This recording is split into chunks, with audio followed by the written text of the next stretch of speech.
This program features live coverage of an African safari and may include animal kills and carcasses. Viewer discretion is advised. Hello, and a big welcome to our special schools today, Shelton Park, Grady Brown Elementary, and Kempsville Meadows. My name is Brent Leo Smith. I have Dangerous Dave on camera, and we're going to take you on your very own private school safari. I hope you're excited. Now, what we were looking at there was a little bachelor group of waterbuck. And if you look carefully on some of them, you can see it looks like they've sat on a freshly painted toilet seat. They've got a big white ring around their bottom, and that is a following mechanism. So the front of them can stay quite camouflaged, but when they're moving through the thick bush, the others can follow each other by following that big white ring. Now, they're disappearing off into the bush, and I'm looking for leopard today. So I found a female leopard with a little cub this morning, so I'm going to see if we can find them again. I'm hoping they're still sleeping in the same area. Now, I want lots of questions from you guys. If you guys don't send me questions, I'm going to start quizzing you. And I might have some tough questions for you to answer. So please send through your questions. Just give them to your teacher, and I can't wait to hear from you. Now, of course, I'm not the only one taking you on the special school safari, and my friend Steve's got a beautiful bird. Yes, we do. The most colourful and most beautiful bird you might find in the savannah. And hopefully he's going to turn around for us in a moment. There we go. Look at those colours. Isn't that gorgeous? It's almost as if one of you boys and girls back home have taken a black and white picture and you have coloured it in with your own crayons, don't you think? That is a lilac-breasted roller, and my name is Steve Falconbridge. I'm joined on camera by Fergus, and we are out on a game drive safari in Djuma, Sabi Sand, South Africa, where the wilderness is wild and diverse, and we're out, and we would love to show you some wonderful things this afternoon. So please send your questions, your comments with the teacher. Let us know what you'd like to know and talk about, and we will see if we can accommodate you.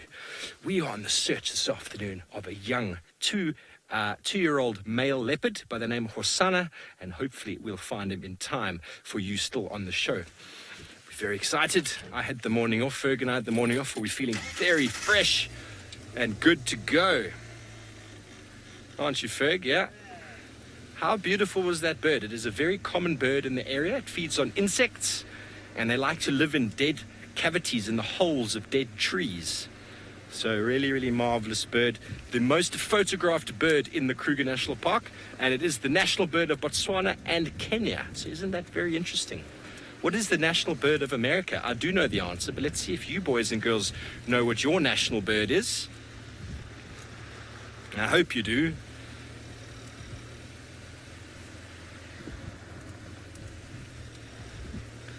Don't be shy now, and you send your questions through. Tell us what you'd like to talk about. Michael, it does indeed lay an egg. And if I just maybe go back a touch and show you another type of tree, like the one we've just driven past. They probably lay about 3 eggs. And you can see this tree in front of us here. You can see that it's actually damaged and it is dead. And I'm going to walk up to it. And elephants have actually gone and taken the bark off of the tree.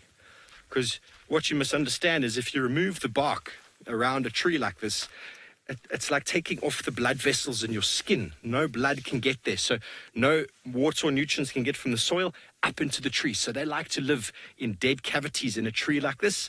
Woodpeckers will make the holes because there's insects inside eating the wood. But the whole process started by an elephant coming along, damaging the cambium or the blood network system of the tree to feed on the nutrients in that tree. It's a natural process. Elephants are part of our ecosystem, but they make and create lots of these types of trees, which are called habitat trees.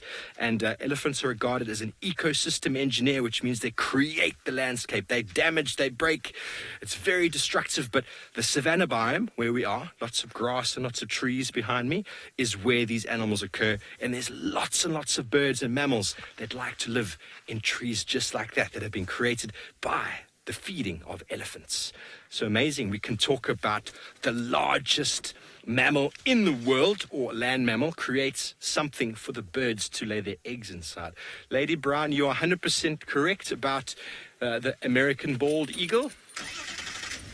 The national bird in South Africa is called the blue crane, and I'll get a picture for you shortly while we go over to Taylor, who's got a very special African mammal. Look at who we found. We found the tallest of them all. And not just one, but there are 3. Southern giraffe. We are very lucky because we don't actually see giraffe very often. Hello, everybody. My name is Taylor, and on camera with me today is VM. And there are also some very, very noisy birds making a huge racket on the giraffe just behind us. So we have a little look at them because they're quite interesting. I think you'll find this very interesting. Now, I look forward to hearing your questions, and I'm sure that these oxpeckers are going to be on their best behavior. Now, those birds, like I said, are called oxpeckers, and they are eating the ticks, so the parasites that are eating on the blood of that animal. Now, I'm just going to move off the road very, very quickly, just so this guy doesn't ruin our shot. Sorry, everybody. We're on a main road at the moment, but I don't want this fella to chase the giraffe away, so I'm just going to park like this.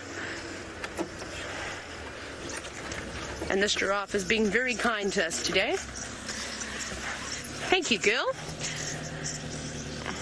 They're just going to fly to the next giraffe, but we're just going to let that delivery vehicle go past because we live out on the game reserve. There are lots of lodges here so that people can come on a safari, and of course they need food too, just like the oxpeckers.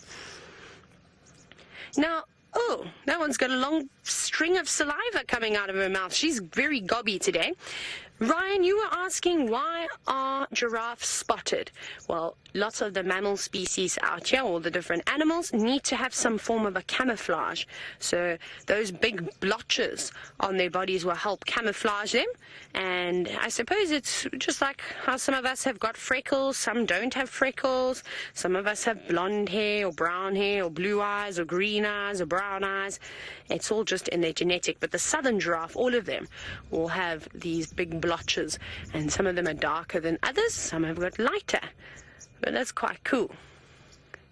That is very nice, don't you think? She's chewing. Look how tall she is as well. Now, Kana, you've asked about those things on top of the giraffe's head, and you've asked, do all giraffe have horns? So those actually aren't horns. I'm going to teach you a big word now. Those are called ossicones. So you can say it, ossicones. It's a pretty easy word to say, I suppose. Now, a horn is typically something that is a bony structure with keratin. So like the stuff on your nails, we call that keratin, what your hair is made of, and it has a coating. So like those waterbuck that Bren showed you, the boys have got horns. This is just bone with just hair on the outside. There's no keratin sheath on it. So we call these ossicones, and that's fused to their skull. Now, they don't necessarily use them for fighting, well, especially the girls. The boys use theirs for fighting, however, but he's disappeared, so I can't show you now how much bigger his ossicones are than the girls. But they'll swing their necks at one another when they are fighting, and then they'll use those little ossicones as sort of weapons. Now look at it, look at her long tongue, look at her long black tongue, and look how she's able to pull the leaves off very, very delicately. And giraffe, of course, tall enough to eat the tops of the leaves on the trees. Now, Tyson, you've asked if I think that the giraffe would be happy with me if I was on foot. It depends how close you got to them, and I suppose it depends how many times these giraffe have seen people on foot that would be able to sort of give the answer to that question. I think if I were to get out the car now, they would run away from me. They'd get a fright. But maybe if they saw me coming from a few hundred meters away, because giraffe have got very good eyesight, so that you can very rarely hide from a giraffe or sneak up to a giraffe, they would spot me. And maybe if I sat down in the grass, they'd actually be quite curious of me and come a little bit closer. But giraffe are really cool to walk with on foot, but you wouldn't be able to walk underneath its stomach. It'll never let you get close enough because it sees us as a predator too. So they'll move away from us. They'll run away if it feels like we are getting too close to them. Now they've got that very, very dark black tongue though, And you saw it was nice and black. And it's important that it is dark like that because it spends a lot of time out of their mouth, so it can get a bit sunburnt. So it's got lots of melanin in it. Now, Mrs. Torso, you've asked if the oxpeckers would hurt the giraffe. Unfortunately, all the oxpeckers have... Mrs. Porter, my apologies. There's one lingering around. So you've asked if they would hurt the giraffe. Not necessarily, not to the point where it's going to kill a giraffe. So they're basically feeding on the blood of the parasites, of the ticks and the mites. But the problem is that if a giraffe were to have a wound of sorts and it was bleeding, they can aggravate that wound. So they'll peck at it and sometimes make it bleed a little bit more. So they stop the wounds from healing as quickly as they should. But like I said, it's not going to be enough that it's going to end up killing the giraffe. It's just going to irritate it more than anything. Look at that, using their beak like scissors. Very cool though. Right, off you go to Steve, who's got a very, very pretty bird. Yes, we found another beautiful bird. This one is actually iridescent blue in the light, and it is one of our starling species, and it is another bird that lives in cavity holes in dead trees. But if Fergus just goes out a little bit, you'll see that this is not actually a dead tree. This is a magnificently big specimen, and the reason we stopped is there's a beautiful nest in the middle of the tree, which is probably for a large raptor of sorts, something similar to a snake eagle or a bateleur eagle. So here in the savannah, we've got, as I said, lots of grasses, but then lots of trees. So many birds have evolved to live in nests within the trees in the savanna biome, and that's what gives us such a big diversity.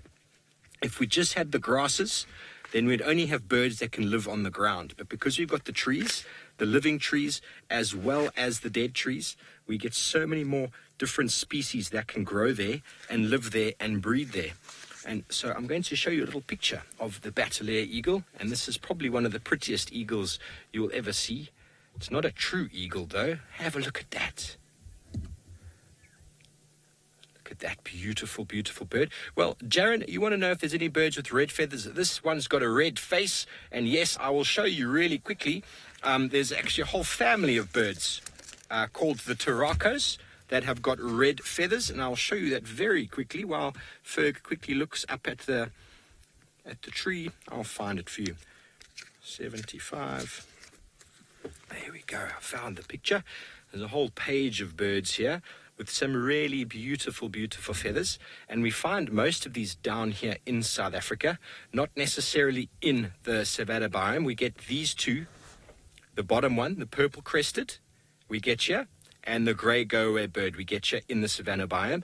But that red, you can see it. It's a pigment in the feather that they actually get a lot of it from the food they eat. And if you look at the picture, it's feeding on some fruits. They feed on lots of fruits, and they get lots of iron from the fruit that they eat on. And there's a pigment inside the feather that actually gives the family the name.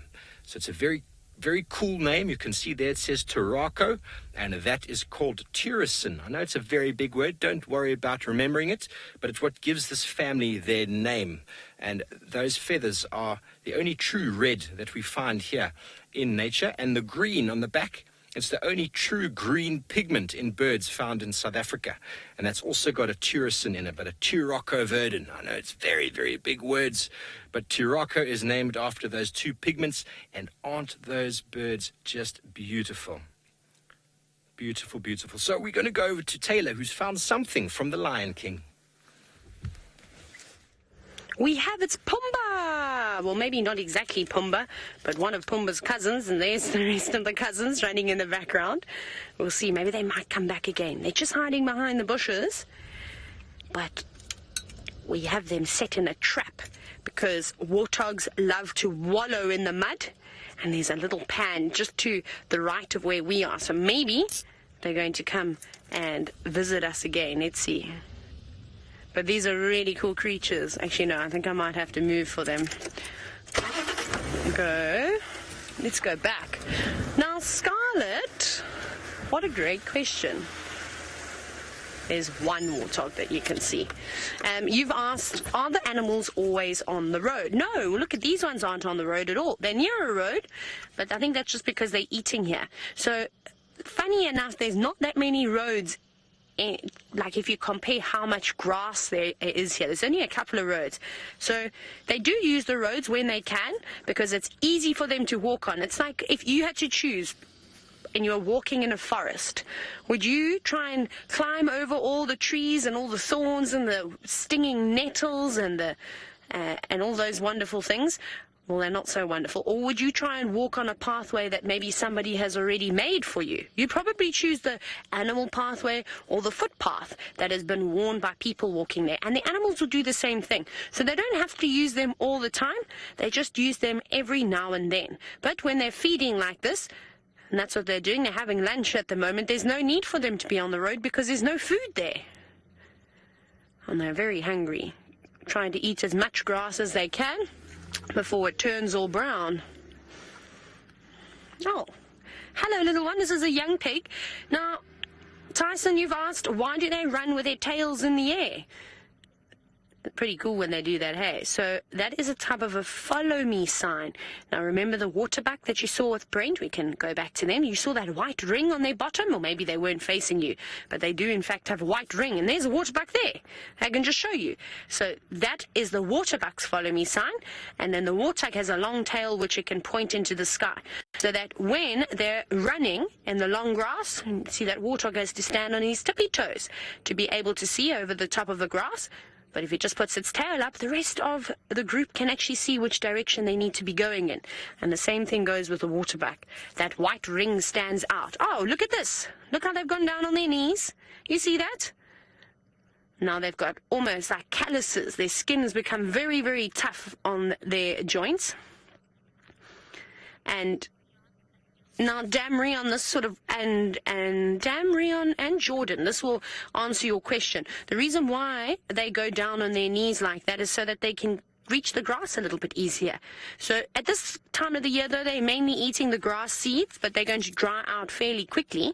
And then the other thing that they really, really like to eat is the grass roots. So they've got a tough nose as well. They kind of use it like a spade, and they'll dig all the grasses up, and then they eat the roots. But the ground is quite far away when they stand up, so going down on their knees means that they're more efficient. It means that they're able to sort of feed a lot easier than standing up. That's quite cool, hey? I wish I could do that. Now, another thing that's really cool, look at this little pig. You see those white tufts of hair coming from its face? Now, the adults get big tusks that protrude just from beneath their snout. But when they're young, they haven't got those tusks. You see, there's the tusks. And the predators will see them, the lions and leopards. And we'll bring Aiden's question into this as well. Why do the warthogs have tusks? So it's for protection. They'll protect themselves with that, and then those little warthogs will trick the adult warthogs into thinking that they've got big tusks already, but they don't because they're too small. They haven't grown yet. Now there's another safari vehicle coming past, so they're just going to sneak on around us, and then we'll carry on. But the warthogs sometimes get a bit of a fright with a car, as you can see, and then they run away. But they'll settle down again, just like they did with us, and then they'll carry on. Okay, we'll go find some other animals.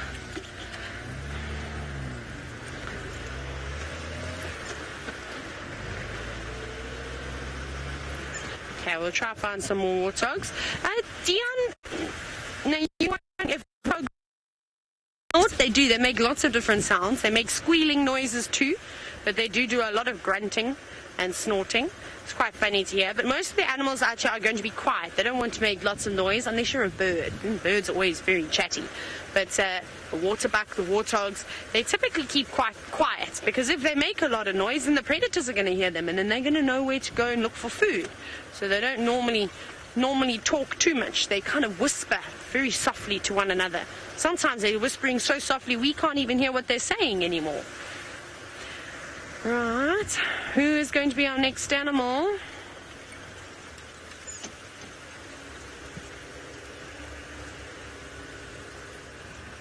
I'm trying to get into a good position.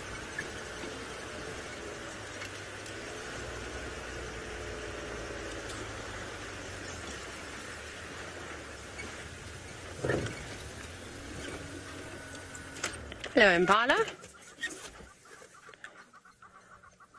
Now, Holly, all the animals out here are very dangerous. Even the Impala, which we are looking at now, are super, super dangerous. These guys don't have horns, though, because these are the girls. But if you were to be head-butted by a female waterbuck, I can promise you, you would probably cry. It would be so sore. And even just if they're running at full speed towards you. So lions could hurt you. Those warthogs could definitely hurt you. They're very, very tough creatures. A giraffe that we saw earlier, that could kick you. That would be very, very sore. But again, they wouldn't let you get too close to them. Crocodiles would eat you. Hippos would probably not eat you, but they'd bite you and you might have to go to hospital. Leopards, lions, hyenas, potentially all the animals out here are dangerous, which is why, even though some of them don't necessarily eat meat, and not that a lion or a leopard or a hyena really wants to eat a person, but if they feel threatened, if you put them in a situation where you make them scared and you think that they have to fear for their lives, then you might be in a little bit of trouble. So it's always important to give animals room, give them some space.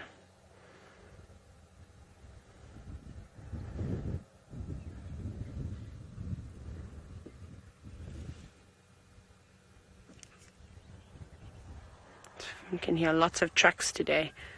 Very, very busy. It must be delivery day. I'm glad we're not on that road. Those giraffe all moved away. Now, Kate, I didn't know what your question is. Please may I have it again? It went in one ear and out the other. Do all animals bath? They do. Most of them do. Sometimes some animals don't need water. For instance, an impala is not going to wash itself with water. They just lick themselves.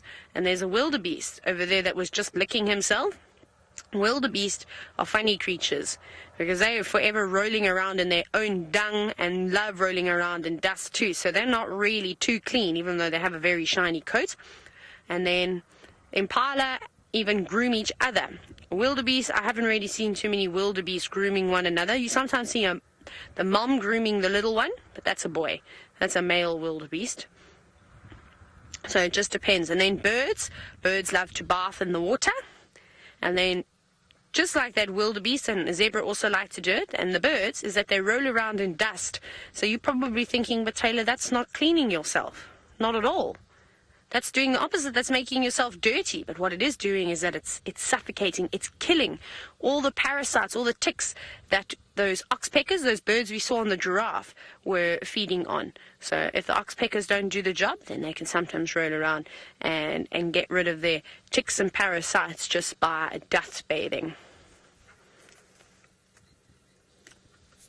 But it's very nice out here. Right, let's go to Brent to see if he's managed to find some leopards. Well, they're not where we left them sleeping a bit earlier, so we're going through the thick bush here off the road to try see if we can find them again. I don't think they would have moved far. There is some water close by, so I'm going to go check if they maybe went for a drink. So watch out for the thorns coming through here.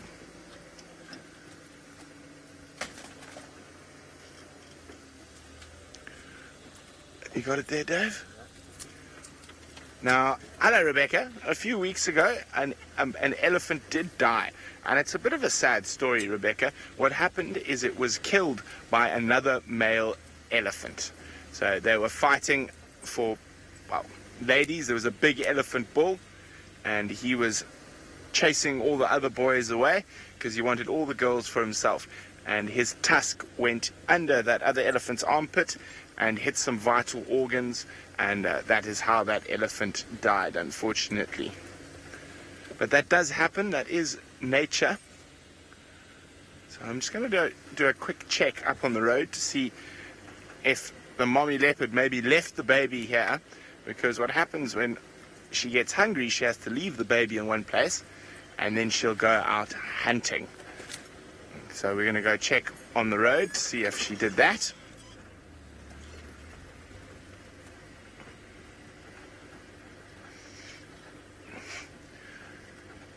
Now, most animals, Collier, have a very good sense of balance. And they don't fall out of trees, but every now and then you see something funny. I've seen baby leopards when they're playing fall out of the tree. I've seen baby baboons fall out of trees, and even baby monkeys, but not very often. Okay, so now I want to see if I can see any footprints for the leopards. So I'm going to check very carefully along here.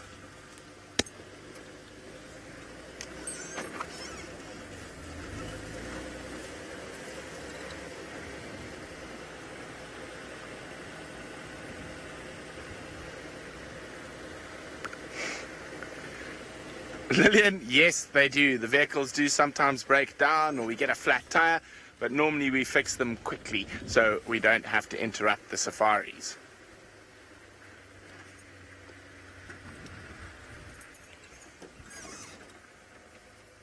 Something just scared a whole flock of mouse birds. I wonder if that was the leopard.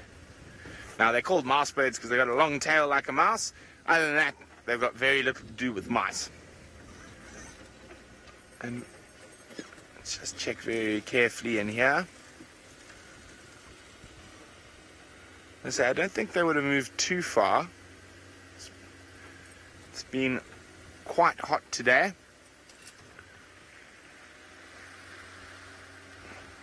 Okay, I'm going to have a quick look on foot here. While I do that, let's go see what Steve's found now.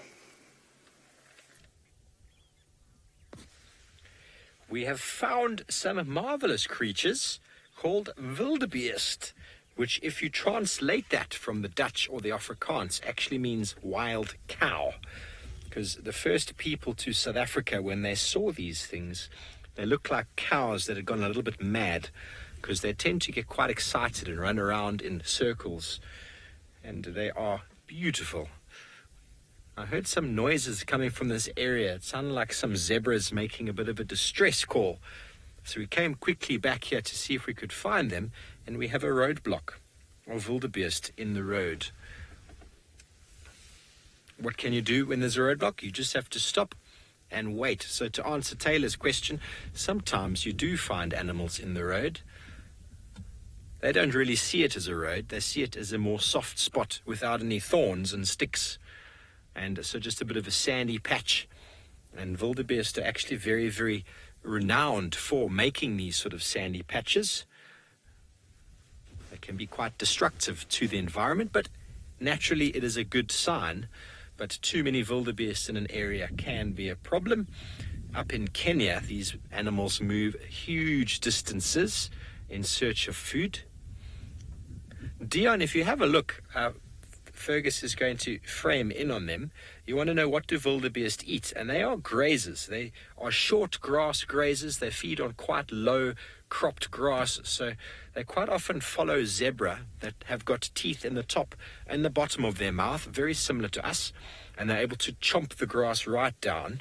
But wildebeest, like many other animals like them, don't have teeth in the top of their palate. They just have a very hard palate, but then teeth on the lower jaw. So they can only crop the grass very, very low. They feed on the sort of the new growth, the new shoots. And you can see how well designed their very long neck is to enable them to reach all the way down.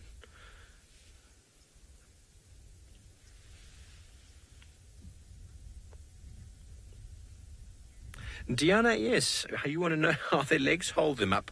Well, they are not that skinny, the legs. The legs are actually very strong, and there are 4 of them spreading out the weight of the entire animal. So the bone inside is very strong, and there's muscle throughout the body.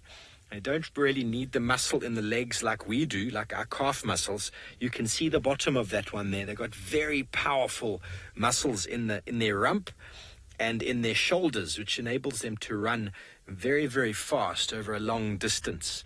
These animals are known as endurance runners, and if you've ever seen anyone who runs a marathon, they are not very thick-legged people. They are quite thin, and their legs are quite skinny, but they're very, very fit, and all their muscles play a very important part in running long distances. And here, these guys are taking a nap in the road. So you can see it's not very hot They're sitting in the sunshine, so they don't need to cool down too much. Talking about cooling down, let's go back over to Taylor with an animal that's constantly wet. It's a hippo! And we might even get to hear them sing their beautiful song too. Ooh, lots and lots of hippos here. A big family of them. I'm trying to count them all. But it's really difficult to try and guess how many hippo are here because, as you can imagine, they go underwater and they can stay underwater for such a long time. Look, there's another family of hippo too. And they've all been resting. Ooh, what's happening there? Looks like a bit of an argument.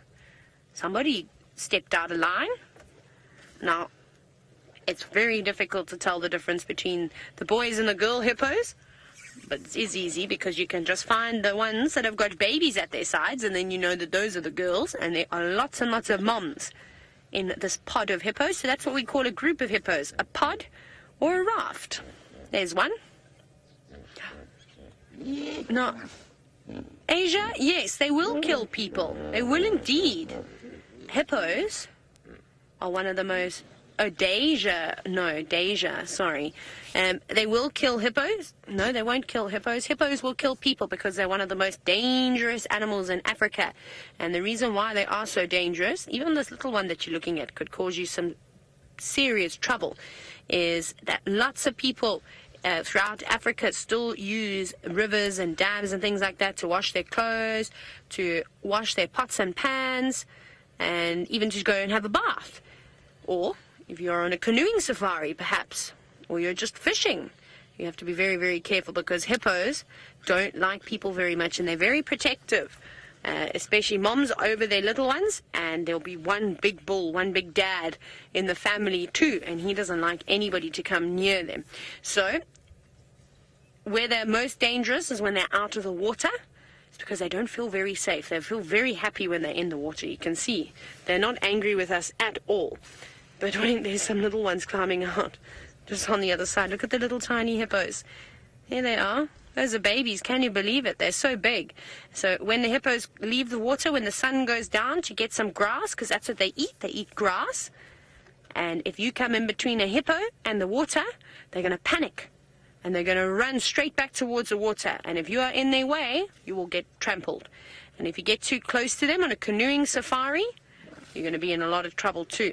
They're going to tip you out of the canoe, and if the hippo doesn't kill you, then the crocodiles might snatch you up. So there's also lots of crocodiles in this dam. So you have to be very, very careful around all the wild animals, and you must remember that they are wild.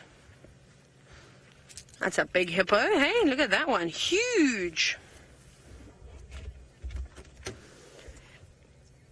Elder, yes, you're quite correct in thinking that hippos have milk for their babies. So those babies have to suckle, so they have to drink the milk. They drink the milk out on land, but they spend most of their day in water. So they have to hold their breaths and go under and drink milk from underneath the water, which is a pretty amazing skill to have. So they'll also go and do that. But most of the time you don't see much of a hippo. You just see their eyes and their ears and their nose, kind of like what we're seeing now. So count yourselves lucky that you got to see those little baby hippos out in the open or standing up in the shallow spots. Well, we'll sit with these hippos for a little bit longer. Let's go and see if Brent is any closer to those leopards. Well, I'm hoping we are. So what we're doing is we're driving around the area where they were to make sure they haven't left. So I'm still looking very carefully for footprints. So I always start on the side I think they're most likely not to go. And I do that, so we've ruled out that side. There's no sign of their tracks there. Now I'm coming to the area where I think we've got a good chance of finding their footprints. So it's always, half the thing about tracking is knowing where they didn't go as well as knowing where they went. But rather than starting where you think you've got the best chance, I always start on the opposite side, rule that out, and now we head into the area where I think we've got the best chance, and we work slowly from there. Now, I'm hoping that she is still down here. Now, hello, Titan. Titan, yes, baby leopards climb trees from very young. It is one of their defense mechanisms. So they are able to climb from very young so they can get away from lions and hyenas and even buffalo. So we're hoping, so quite often when we're driving around, we're really hoping to find leopard tracks. But when I'm up here, because I'm close to a boundary, I'm really hoping not to find leopard tracks. And I didn't, so that's good news.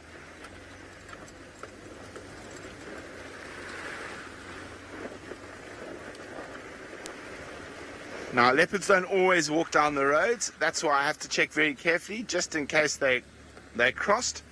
And I know I'm not the only one looking for leopards. So Steve is also looking for leopards. See how his search is going. Well, we heard, as I said before, we heard some shouting noises from some zebras, and we've come towards the western side of our property. I've got their tracks in the road. They're walking. I'm not sure how far away they're going to be, but we could hear them. And the alarm call that they're making, quite often it's something to indicate the presence of lions or something like that. So I'm going to play it for you quickly so you can understand what I'm listening to. I'm going to play it. Just have a quick listen.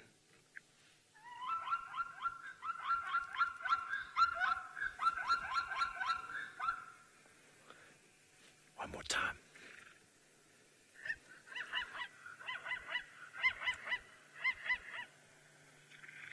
How cool is that? Okay, so now that is the alarm call of a zebra, and they often make that when they're being chased or hunted by lions. We don't know if there's going to be lions, but we're in the area. We're going to find the habitat that they're going to be in. Zebra like to feed in open areas where there's tall grass, and they've been walking in the road, which to me means they're not very comfortable with the bush here, which is quite thick, quite dense, and they're moving along in the road. Maybe I'll show you a track quickly. You can get them over there, Ferg. Lillian, I don't. You want to know if I have to worry about getting lost? No. We used to, when we were new at this. Can you see these over here? Typical horse type of track. It's a half moon shape. There's a little baby over there, and there's 1, 2, 3, 4, 5, 6, more than 8 animals walking here. So that's about the right size of a breeding herd of zebra. Breeding herd of zebra is one big male. We call the stallion, and then his ladies, and then their babies. And they'll move together, and he'll protect them against lions and things like that. And Lillian, we don't really get lost out here because we get used to direction, and I always know where the sun is. There's lots of other things we can use out here to tell direction. And but it does take some practice. In the beginning, most certainly, we do get lost. And it's one of those things that you have to practice. Have to practice and practice and practice. So we're hoping we're going to find you some zebra because they are the marvelous and historically famous painted horse, which goes back in history many years back, where people thought they were mythical creatures, and they were actually, well, some people think they're horses with pajamas, but we know that they're not that. And they're one of the favorite animals next to the giraffe that people come to Africa to see. So I'd love to be able to show you one. And that other amazing animal that Taylor's already been talking about, let's go back and see what fun things they're up to. They're still just doing very hippo things at the moment. Just enjoying the sun, enjoying a cool day. It hasn't been too hot today. There's been a bit of a breeze, and I think the hippos would have been very, very happy with that today. Snorting, blowing bubbles.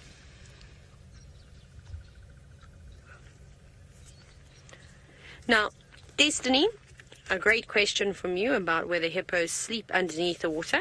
So they can hold their breaths for about 6 minutes. But that's not long enough to have a siesta, now is it? I'd say a siesta is at least 10 to 15 minutes. But what they have the ability to do is they have this, basically the same response as you and I have to breathing. We don't have to think about breathing. So a hippo doesn't have to think about bobbing up and down in the water. It goes up and down by itself. So it can have little siestas. It can close its eyes and have a rest. And it will just come up and down for breaths when it needs to. And how they normally like to rest is they bunch up together, and then you'll often see them resting their heads on one another quite a bit. But now they're not very sleepy, and I'm glad for that. They are getting ready to wake up.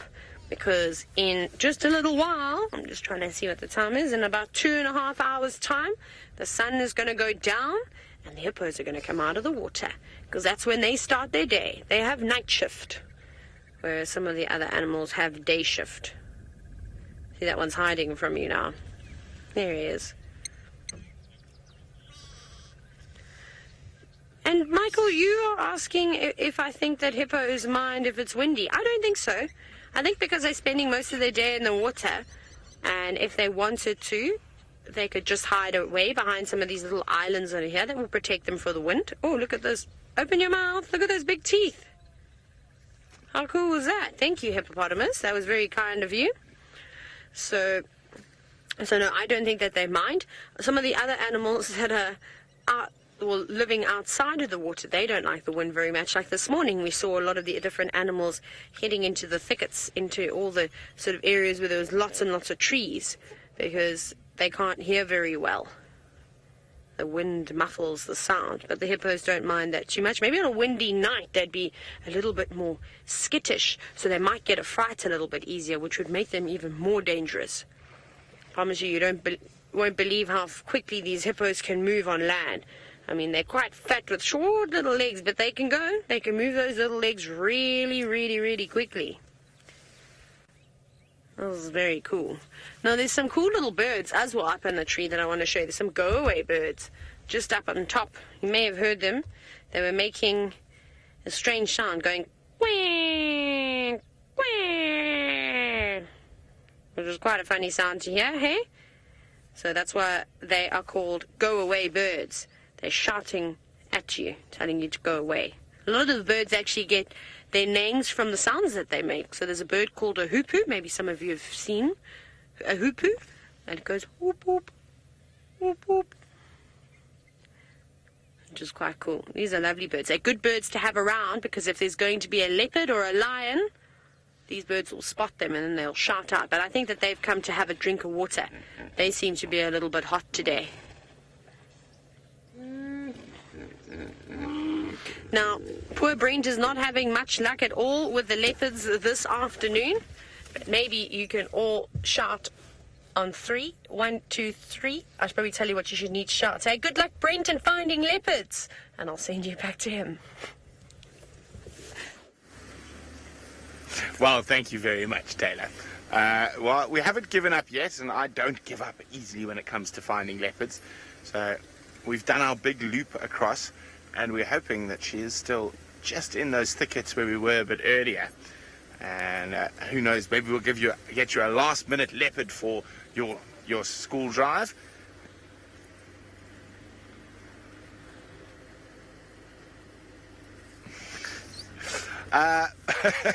Marja, our monkeys here will not take a hat if you're wearing it. Monkeys that have become very used to people, yes, they might take your hat. I know they do it I think it's in Thailand. Even some of them have been trained to do it, naughty monkeys. But no, our monkeys will not take your hat while you're wearing it. Our monkeys won't come near us. They're wild monkeys.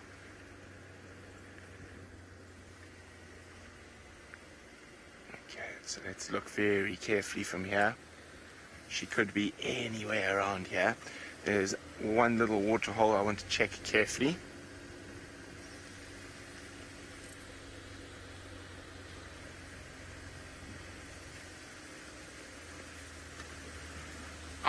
I'm a bit far away from Gallagher Pan. I think Steve's closer. So there's some Inyala going, bah, bah, which means leopard if you speak Inyala. Now, do leopards roar? Yes, they do. Dion, yes, they do, Dion. They have got a special cartilage in their throat that enables them to roar, but their roar doesn't sound like what you would expect. It sounds more like someone sawing wood. So it sounds like this. So that's what a leopard's roar sounds like. Okay. I think they're around here somewhere. Come on, leopards.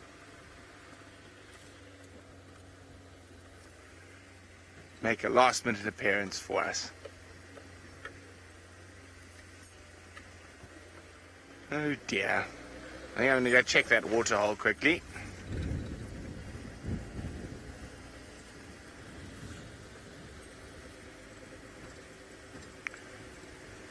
Okay, let's look at the water hole very quickly before we say goodbye. Is there any leopard here?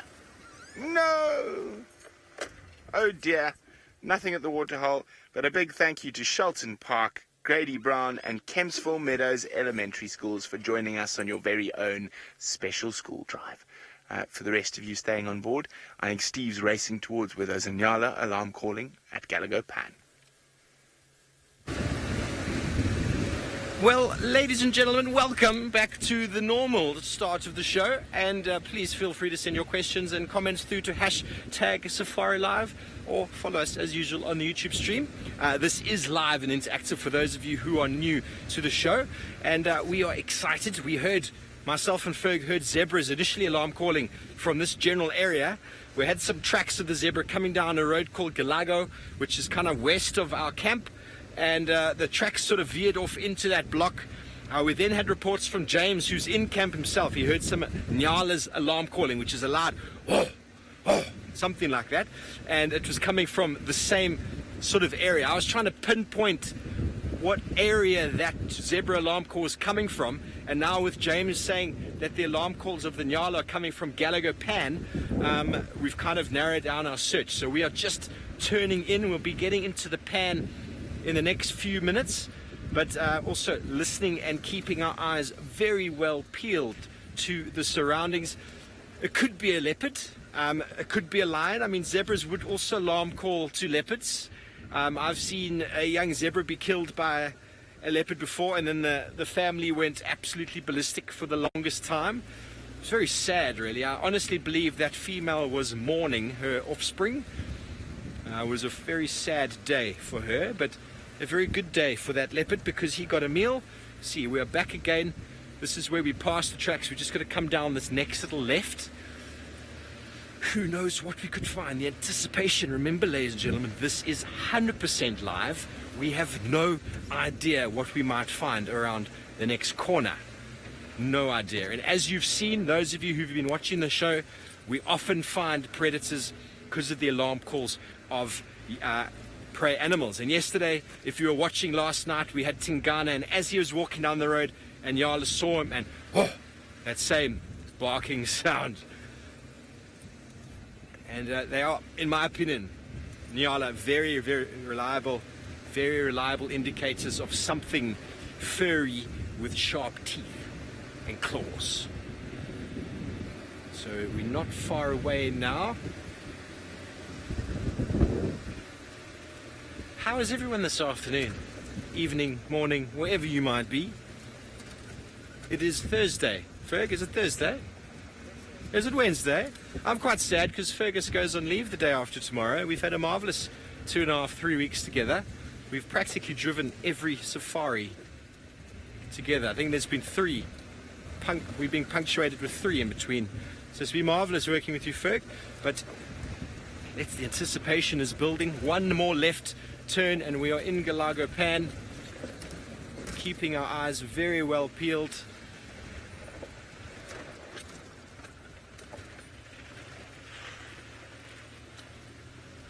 Ooh, Justin, I think a Vervet Monkey. That's my attempt, Vervet Monkey. But I like Vervet Monkeys. They're also very, very reliable. And what's nice about vervets is when you go into an area, you can actually see them sitting on top of a tree. And they're looking at the predator. They look at it. Whereas in Nyala, you've actually got to get in there and find the animal on the ground and then see where it's looking. Kudu, I love the base of the kudu's call. Okay, so just for reference, we have got a Battalier eagle up on the right here. Often the first animal to find a kill. But we're going to go into the pan first, and then we'll come back. Battalier eagle, first ones to find a carcass. So if something is there, we'll be right back. But let's just quickly turn left. Sure, this left is never coming. We're almost all the way back. Nearly there, nearly there. Here it is.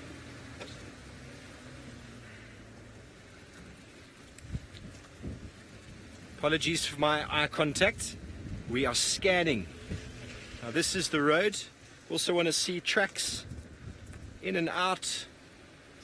We know Hosana was quite far down the drainage river system, the Mawati, from here this morning, but as you know, that very spirited young cat tends to move marvelous distances in the middle of the day, so he did not read the leopard guidebook on the behavior to African mammals. He's writing his own as we speak.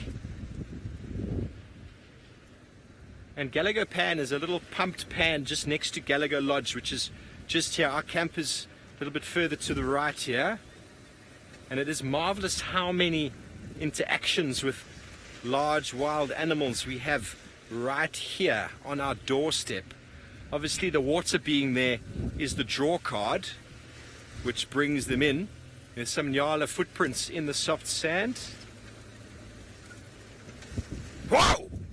Whoa! That's my attempt at a baboon. I might need some water, Steph. Baboon is a very loud barking animal.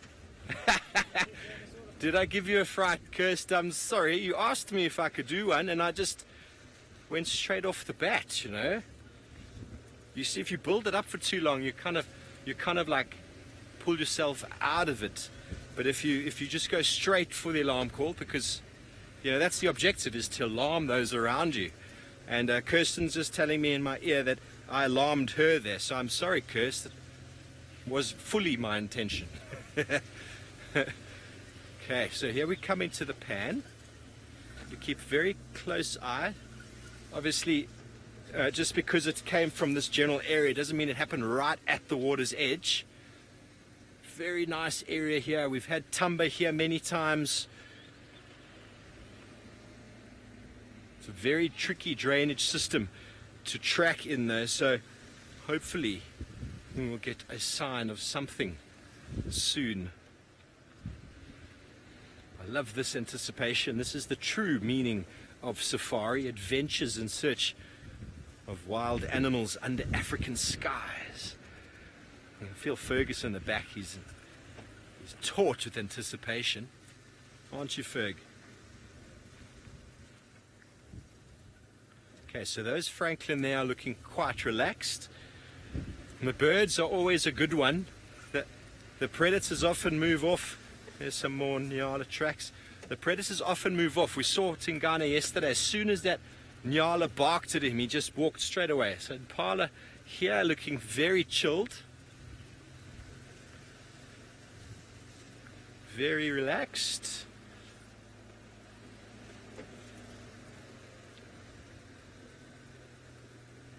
I'm going to look for those zebra tracks as well, because my feeling is those zebra were involved in the probably the first initial viewing of whatever it is that startled them, and then possibly that animal or those animals moved into the thicket, and once it got into the thicket, that's when the Nyala, who like to frequent these very thick areas, spotted him.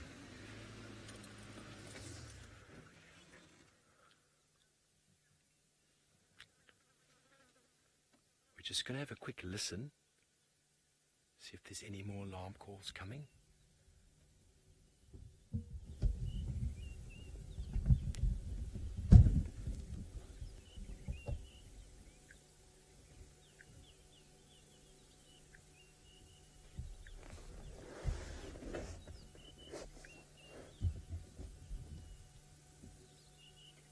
Clifford wanted to know what animal has got the loudest alarm call. I'm going to play it for you.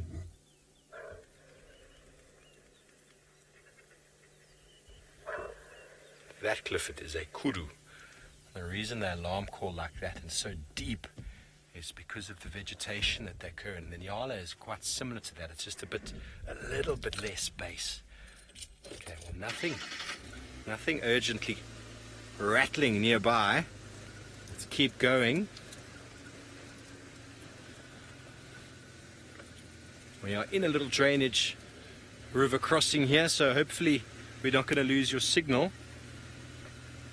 But this would be the ideal spot for leopard to have sort of crossed or moved into.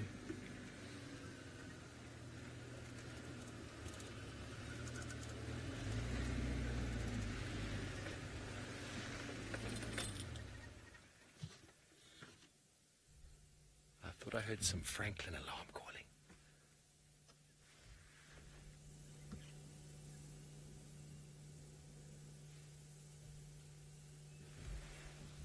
It's always very exciting, even if you don't find something. The heart rate picks up.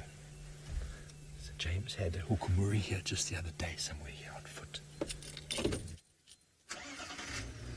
could be anyone. Could be anything, really.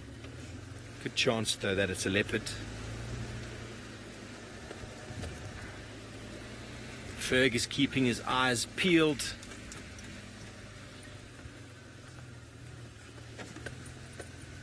We haven't seen the Nyala yet.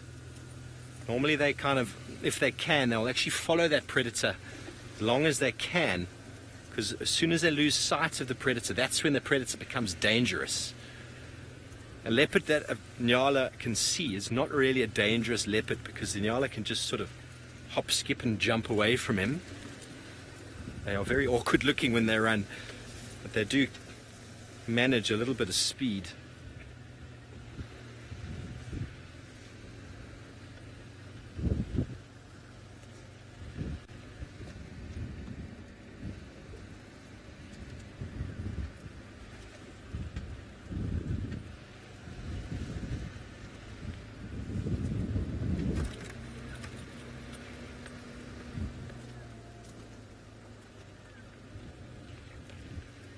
Okay, so James heard it coming from behind Michelle's house, so maybe we've gone a bit far now and actually was in the drainage, dry riverbed right there below the pan itself. We might go spend a few minutes more down there. We have lots of time this afternoon. Ferg and I have had quite a good run of leopards in the last 2 days, so hopefully we'll be able to find a cat for you this afternoon. Even if we just find those Nyala, it'll give us an indication of really where to look. Because looking at that Impala, he was very relaxed, but a Nyala that's been barking is going to be a little bit fidgety. But it seems like Brent's managed to get back to his vehicle. Let's see if he's had any luck with tracking down that beautiful leopardess. Well, we have had some luck. We found some tracks on top of our tracks from this morning, heading up this little river system. So there's a couple of nice little Timbweti thickets where Tandi might leave the cub. Now, if we have no luck here this morning, or this afternoon, it's very important tomorrow morning to check that closest water hole. Because she might go there for a drink, unless we find tracks over here now.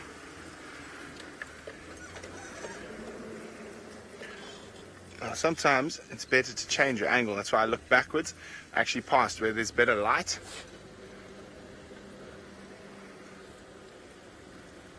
So there's a good little area around here. Now,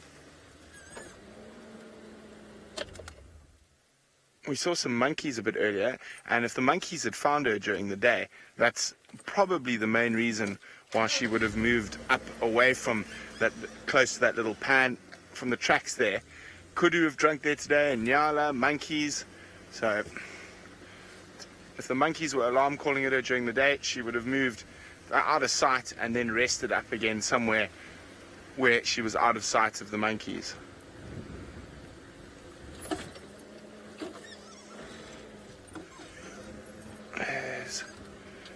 I saw some movement in that Timbweti thicket there, Dave.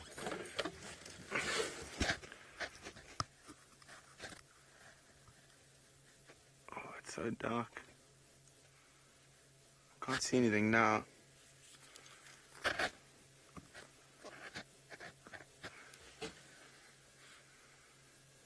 Okay, I'm going to go have a closer look there on foot.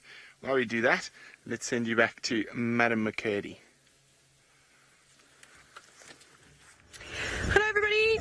And welcome to the Sunset Safari. If you have just jumped on board with us, it's great to, of course, have you all here. My name is Taylor, just in case you forgot my name, and Liam's behind the camera. Also, remember, you can ask us questions, because this is a live and interactive safari. Yes, it's happening right now in the Sabi Sand volcano in South Africa. So hashtag Safari Live on Twitter, or you can also talk to us via the YouTube chat. Now, we've been trying to find some tracks of Kuchava, which is a female leopard that lingers around in this area of Chitwa. However, we've had no sign of her. We have found some male leopard tracks, however. So we're trying to figure out who has left these tracks behind. I think we're going to go up this road. In fact, let's go have a little squiz down here. This is the road that runs parallel to the airstrip. And I've been lucky on here a few times. Right. BM really needs to see a leopard. Ooh. Okay, now, Justin, seeing as though you asked this question to Steve a little while ago about what animal gives off my favorite alarm call, Steve said. Was it a Vervet Monkey, or did he do a baboon? It was a baboon, hey, Kirsten. Oh, he did baboon, okay. My favorite alarm call must be... I'm trying to think, Justin. You put me on the spot. What about... I quite like a leopard. Leopard's got quite a cool... No, it's not an alarm. It's not an alarm call. Why did I say that? Not an alarm call. They've just got a great call, just in general. I don't know. I'm trying to think of something like bizarre and strange. VM? Reedbuck. Oh, the whistle. Yes, that's true. Reedbuck whistle, that's what VM says. That's quite a cool alarm call. Actually, I miss hearing that sound on the Mara. It's a very high-pitched whistling sound. I don't think I could make it. That's a very cool alarm. I can't... No, I'm not going to try. It's just a whistle. VM, can you make the... It's too high. It's so high. VM's just giggling because he's like, there's no ways that any of us can make that sound. I don't know, Justin. I can't think of anything. I wonder what a frog, like a release call, like or distress call, a bushveld rain frog. I don't think they make that sound, but it's a very high-pitched sort of squeal, screaming, and type vibe. Jackals make funny alarm calls the way that they bark at lions. That was quite cool to see. We actually had some amazing sightings with the jackal pups alarming at lions at sort of quite close proximity as well. So they make interesting ones. I don't know what else. I don't know what other alarm calls I like. I'll have to start listening out for more alarm calls. Our memory seems a bit rusty today. I also don't know where those male leopard tracks go now. Okay, we'll have to do some birding again. Now, talking about alarm calls, Ghost Chooser, you're saying which one, I suppose they're saying which one would give us the most reliable alarming alerts. Something like a kudu, very good. They don't normally call for nonsense like the squirrels. Never listen to the squirrels. So I'm going to go with something like a kudu is fairly reliable. And you see, vervet monkeys are very reliable too, but they alarm for snakes and for raptors as well, so for birds of prey. So you don't really know what you're getting yourself into.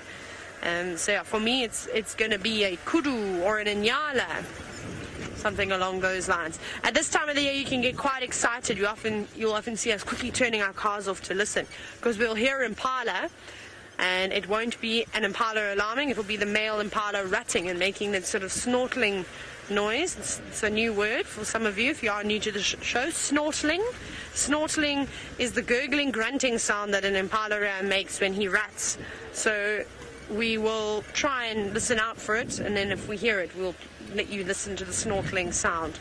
And then, of course, they're not alarming for anything. They're just shouting to the other males, oh, hello, squirrel. Go, go, go. It stopped, thankfully. Where did he go? Oh, there he is, to the left. You got him. There's a little squirrel. Hello. That's the alarm call of a squirrel. Oh, my goodness. There's a springy squirrel, that one. hurdles. You should do hurdles at the Olympics.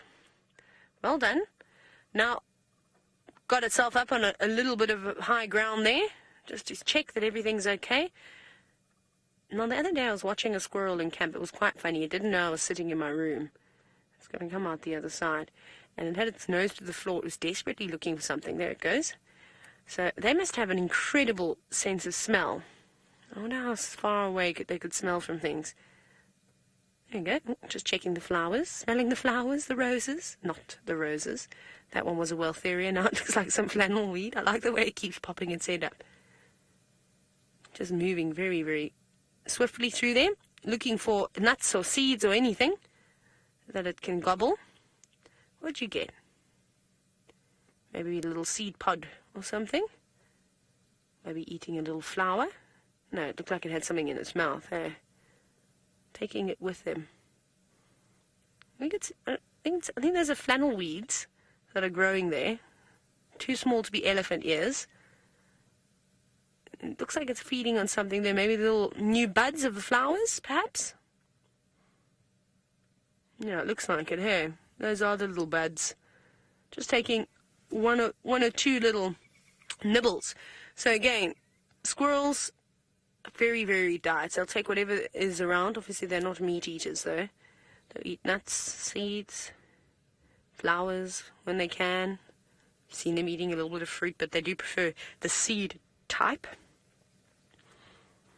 Yeah, it is eating the little buds. Very cool. I don't think I've actually ever seen them do this before. Oh, really nice, very busy. Now, there's lots of them that live here. There's some great marula trees for the squirrels to roost and live in.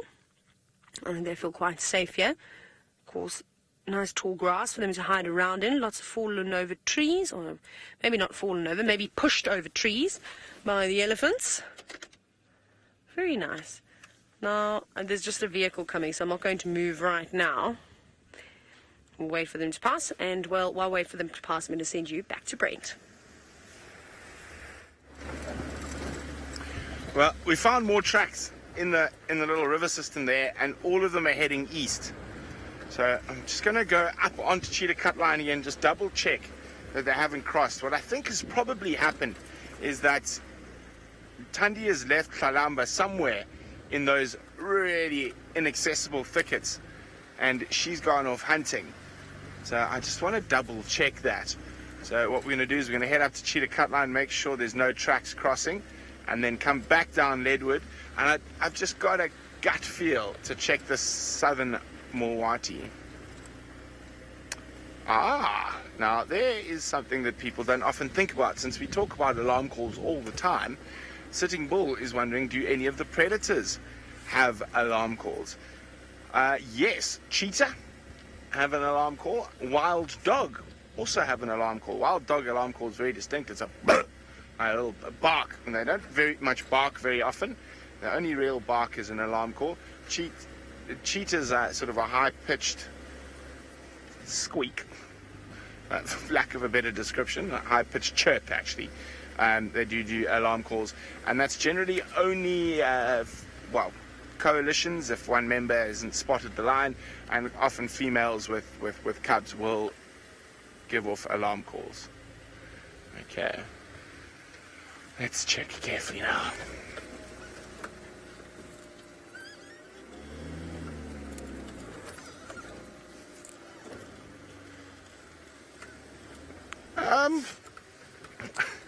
Paula, not the alarm calls from monitor lizards and chameleons, or actually reptiles in general, don't really happen.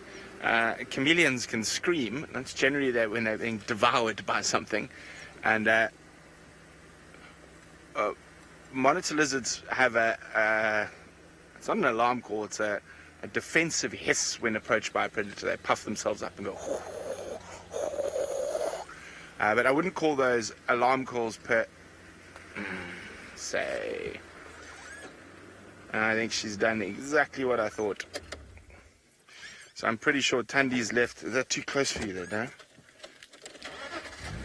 Thandi's left Kalamba. I thought she might have done that. somewhere down there, and she's headed off on the hunt. So she's passed through one of these really grassy areas. She pops out here. That's probably the most clear track there. And dup, dup, dup. And into Torchwood. So she's crossed over here. Oh dear.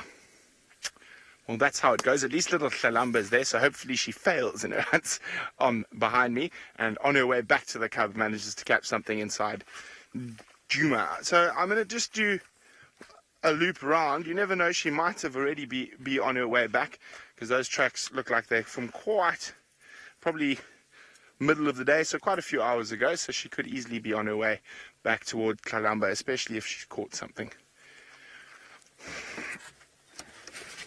Okay. We can always do some birding in the meantime while we hang about the area.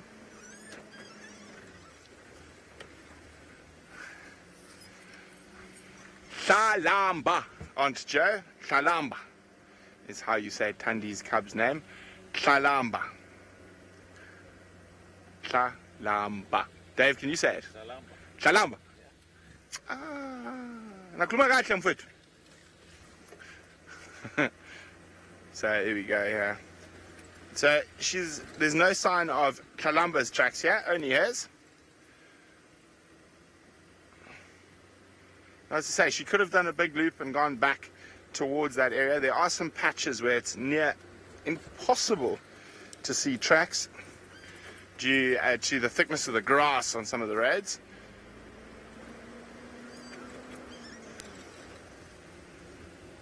Anyway, well, at least we have an idea of where she's gone. I haven't given up yet, so I'm going to just do some slow cruises through the area. I think she might be on her way back, especially if she's made a kill. I'm very confident that little Tlalamba is still in this little river system here somewhere. So in the meantime, let's go see what Madam McCurdy's plans are. Off-roading, off-roading. Oh, slender mongoose. We're not going to show you that because it was too difficult to see. We're trying to get to the barn owl nest again. Yeah. Are you ready, VM? Would you like to aim? VM has to aim, and then I have to park appropriately. You tell me when, because I'm going to make sure we don't drive off the edge. Oh, no.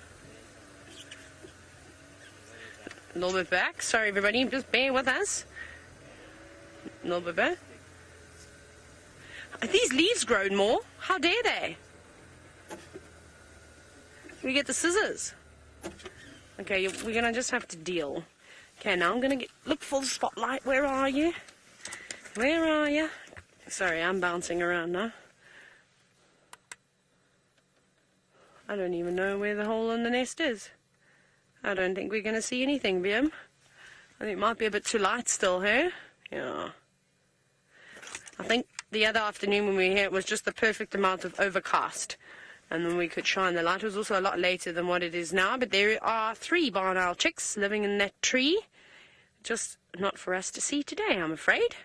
So, actually, I want to show you something. I just have to open my mobile device very quickly. Where I saw a really cool thing. Obviously, barn owls, you get them all, in a lot of different places. And saw something really cool. I found this a guide to aging young barn owls, which was really quite cool. And I'm going to try and balance my phone. And when we saw them, I think they must have been about over there. So almost ready to fledge completely.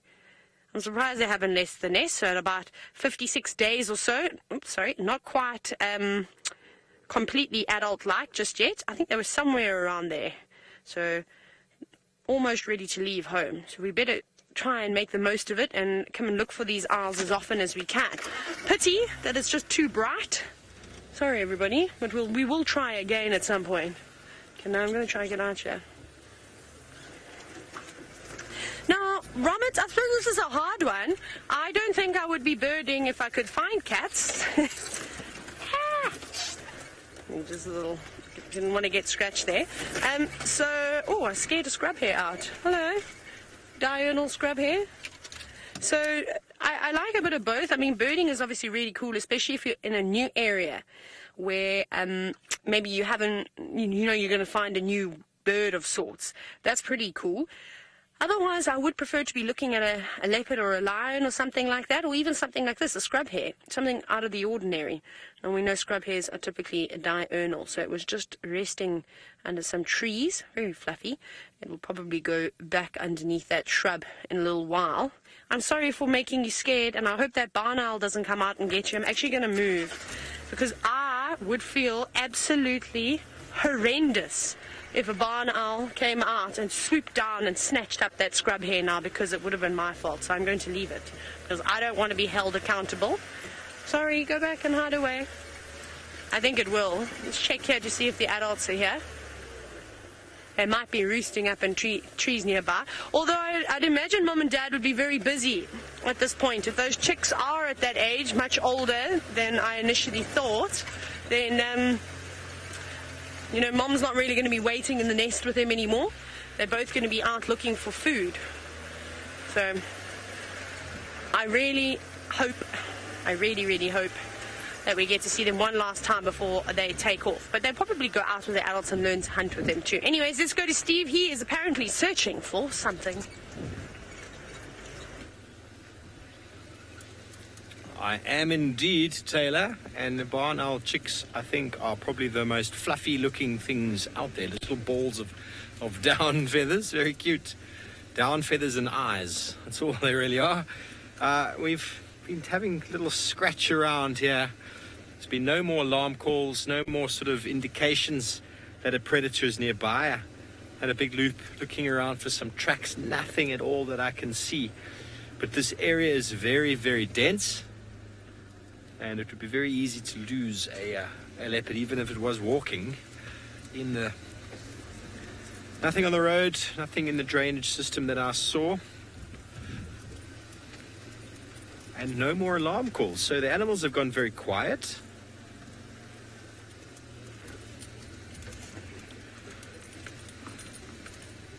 Granny Pig, giraffe don't give off too much of a sound. Some people say that they are mute, but they are not.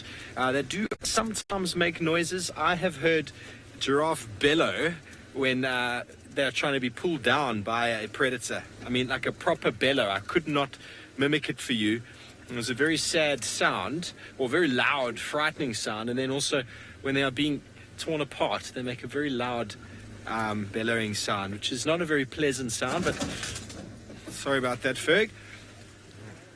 Almost sounded like the crunching of those branches behind me. No, I'm only joking. So they do make sound from time to time, but they're generally regarded as the mute animals of the bush. But they don't often make any noise at all. They just kind of look at a predator. They kind of stare in his direction.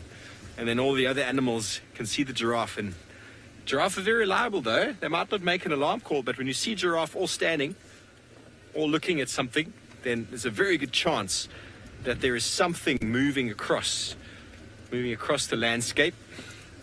And like I said, once animals have been spotted by predators, they pretend they don't care, and they just... Sorry, once predators have been spotted by prey animals, they generally just move off. Because you can't stalk up to an animal that is aware of you. That just doesn't work. It wouldn't be called stalking then.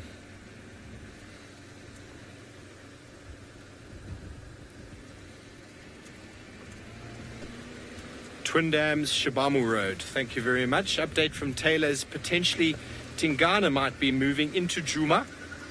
So we're going to move out of this area now because there's been no more sounds or signs.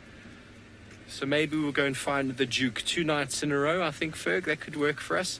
But we're going to go this way around purely because we haven't gone all this way around yet. And maybe, just maybe, we could still be lucky.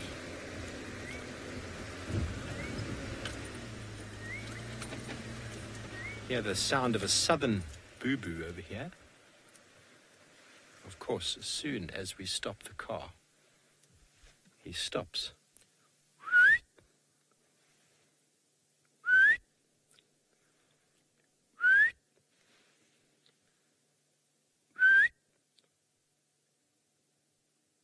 That as the call he was making, but he does not feel the need to talk back to me today. Most of the time he can't get them to stop calling, and now as soon as I would like you to hear him, he stops calling. So we're going to go through this drainage. We might lose some signal. Let's go over to Brent for an update. Coming to us. Well, hello. Still no luck, but I haven't given up. As I say, I think Tundi's going to loop back around towards this area. So I think we're going to have a quick look around Twin Dams. I've just got a gut feeling I should check the Mawati from the southern boundary. I don't know why, but I trust my gut. It has proved very useful in terms of finding animals over the years. Now, we call it gut, but it's probably instinct, and a combination of many years spent working in the bush, as well as that remnant instincts that all human beings have from when we used to live on the African savannas. A lot of those instincts relate to survival. So it's amazing, when you get charged by a big cat on foot, most people think they're going to run, but they can't. They stand absolutely dead still, and that is your non-conscious decision. It's your instinct taking over to keep you safe. So with most animals, predator or not, if you run, their instinct is to chase. So that's what happens. I'm just going to scoot through here very quickly in case there's a gremlin at the bottom. Whee! Okay, we should be all good now. So it's a very interesting thing, and it's one of the things that fascinate me. I mean, in theory, well, not in theory, in fact, hominins, not hominids, which are people, hominins have been living on the African savannas for 4 million years or so, and so it is a very, very interesting thing that we have all these instinctive defenses that we don't even think about. And a lot of those instinctive defenses were developed in Africa because the migration of people out of Africa is well, the first migration is said to be at about 130,000 years ago, with various other migrations over the last couple of last couple of 100,000 years or so. There was another migration of people around 80,000 years ago. Hello, Impala. And there was another migration of people, the most recent, and that's probably where most modern Europeans come from, at about 60,000 years ago, and another one at 30,000 years. So it all depends on basically the polar ice caps and things like that. When the land bridges were open between Africa and the Middle East. But in a lot of those circumstances, as people got more developed, if you look at probably the most ancient group of people to move out of Africa that still have those original genetic markers. Hello, Impala. An impala makes us look like babies in terms of evolution.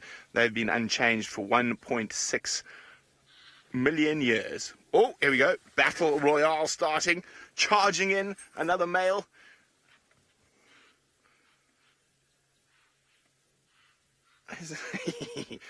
Guys, you got to be careful. There are leopards around. You keep chasing each other, you're going to end up in a tree. Lovely camera work there, Darby.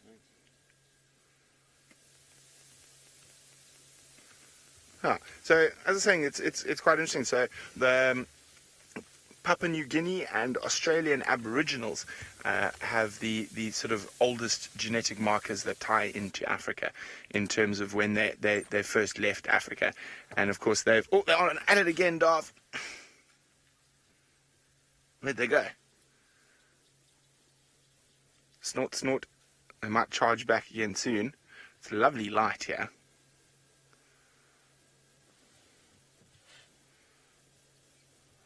No. Decided to stop chasing each other around. And they're chasing each other around without even a female in sight. So the testosterone is definitely up there. Well spotted, Darby.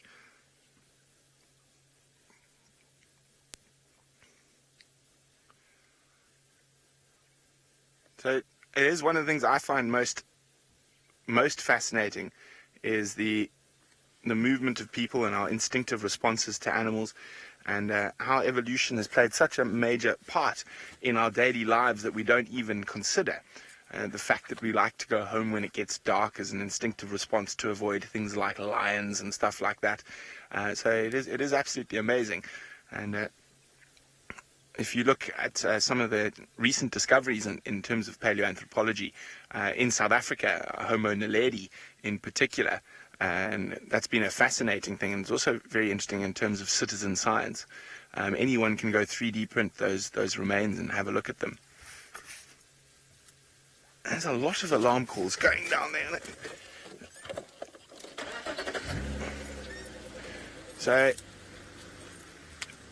it sounds like chin spot batis alarming, which don't normally alarm at leopards. So I know this is the area where Taylor saw that big python. But the light is so beautiful, and Steve's got one of my favorite antelope to show you in the light. Come on. Indeed we do. Here we have the marvelous herd of wildebeest we saw earlier, making their way down to Vuyatela Dam. And here, their behavior showing you why they are called wild cows. Wildebeest, that is indeed Vuyatela Lodge in the background. Beautiful light playing through this long grass as the wildebeest come down for their probably twice daily drinking session before finding their way into nice open areas for the evening. Seem a little bit spooked, Ferg, don't you think? Looking a bit jumpy. Maybe they heard those alarm calls earlier, but there's a number of other animals down by the water there, other side, that don't look at all bothered by whatever was calling before.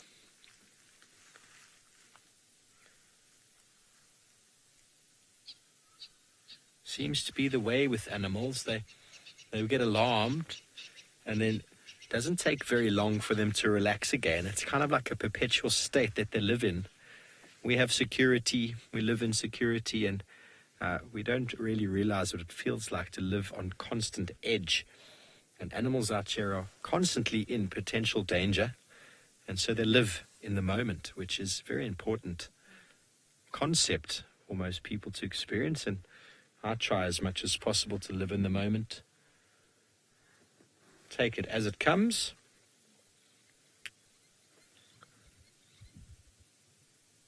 That's why often when you see these sort of antelope that lose their youngsters, they might lose a youngster and the same afternoon they seem to have forgotten all about it.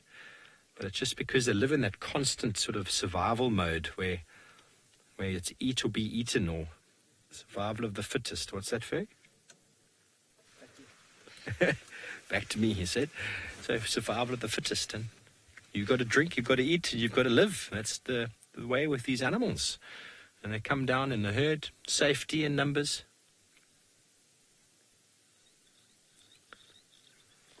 Leah, what was the sound in the background? Sound. Oh, that's the low-profile fence for the Vuyatela Lodge. Low profile meaning it's not a tall sort of fence, but it still keeps the dangerous animals out of the camp. That is Vuyatela Lodge, just there where lots of guests come and stay. I think it is vacant this evening, but they call it low profile because it still works as an electric fence to keep dangerous animals out, but it's very low to the ground, but still serves the same purpose. But you could still have animals jumping over it, but it does keep elephants and lions and the like out, well, most of the time. Okay, well, so from our wildebeest running around in the open, let's go over to Taylor, who's got some impala doing something similar. We've got a vampire impala. Look at that. Turn your head. It's Bang of the Impala. And then everybody starts laughing. We and I thought it was funny. Well spotted, VM. Now, we've been sitting amongst quite a large herd of impala for, maybe the last 10 minutes now. And there's an impala ram that is snorkeling his head off. We're going to try and find him and hear him snorkeling. I said to you that I was going to try try and get you it, but it all seems to have settled down now. He might be done chasing them. Let's have a look. Where are you?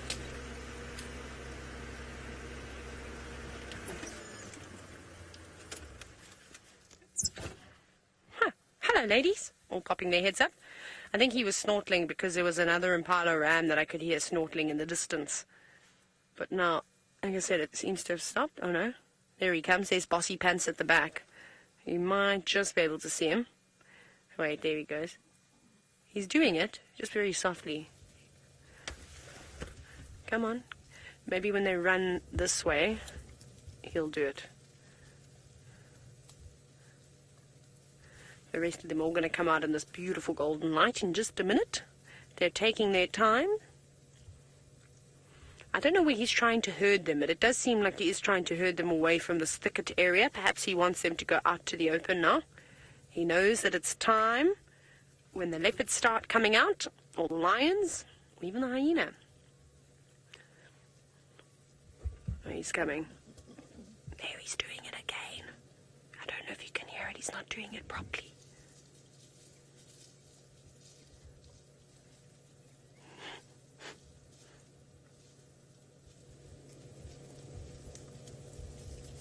He's stopped now.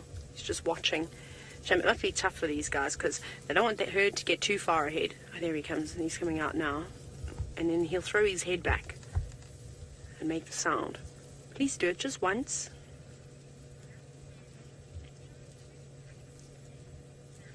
Matt, it's not snorting, it's snortling. I'm saying snortling on purpose because the one day by accident, instead of saying snorting, I said snortling.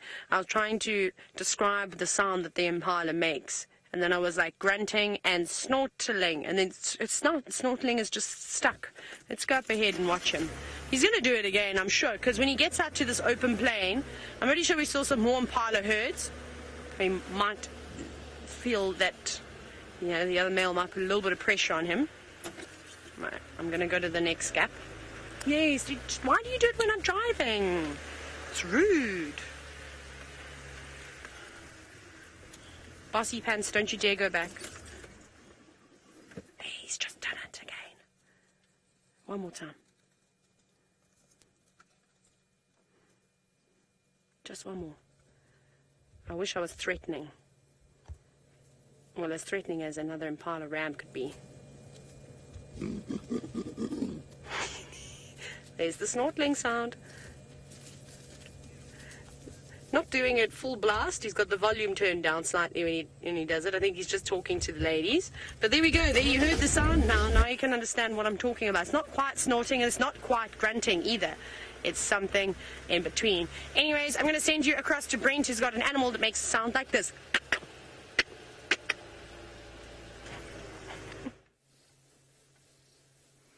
Well, I couldn't hear what Taylor was doing, but hopefully she got close to it. And I'm pretty sure this is the little shrewdness of monkeys that have pushed Tundi and Kalamba further up the drainage line today. So we're not far from where we last left them.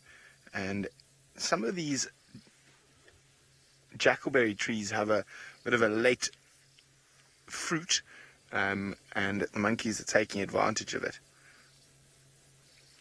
So quite a nice little troop. There's some very tiny ones. Oh, it looks like the tiny one's going to try jump. So they are. There you see the moving branches. There's a tiny little baby we were watching a bit earlier. He's in there. Now, South Africa's got a huge diversity when it comes to most animals except monkeys. We only have 2 species of monkeys in South Africa. We have the Vervet Monkey, which we're looking at now, and the green monkey is another name for the Vervet Monkey. And Aaron, the other monkey species we get not far from here, but they generally prefer, off he goes, chop, chop, chop. They generally prefer forested areas rather than savanna. There we go, there's some of those late jackalberry fruits I was talking about. Is the Samango monkey, which is part of the blue monkey complex. Not the blue, yes, the blue monkey complex. And the Kakamega blue monkeys that we see in the Mara, the big dark shaggy ones, are close relatives to the Simango monkeys of South Africa, but they prefer quite a bit of a different climate. Oh, let me just try and move a little bit. There we go. There's the jump. That's not. Oh, mom helped the baby. If baby looked like it was going to try jump by itself. Is that the same baby? It is. So mom has picked it up and said, no, child. I will jump you across and then you can play. So their little baby's being left behind. Oh, there it goes. Jump. Mom, wait for me. Wait for me, Mom.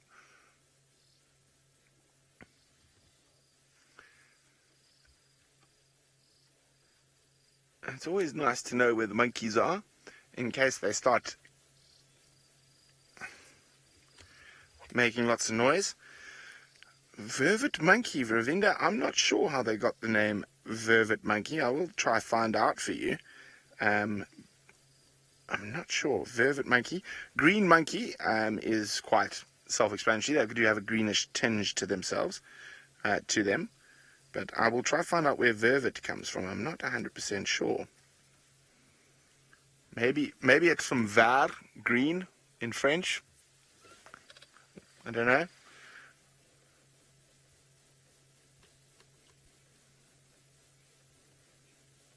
Oh, so exciting! Something that I have been missing for the last 10 days or so on Djuma, and Steve has managed to find them.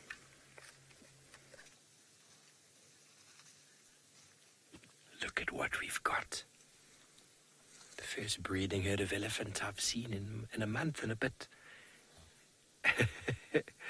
She's trying to camouflage herself, the little one, by putting grass on its back. The elephant have come back in. We had some tracks now. We were moving into the area Taylor suggested because apparently Tingana's on his way back in.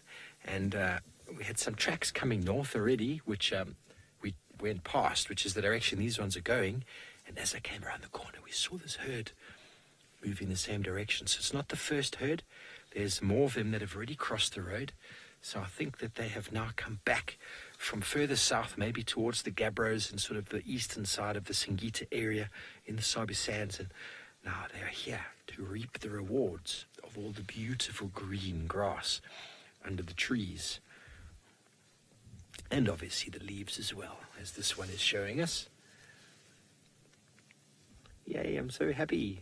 Elephants, I haven't seen them in some time, and they appeared to me, because she looks quite wet on the shoulder, that they have come from Shabamu Pan, which is where we headed to now to see if the Duke of Djuma is heading back in.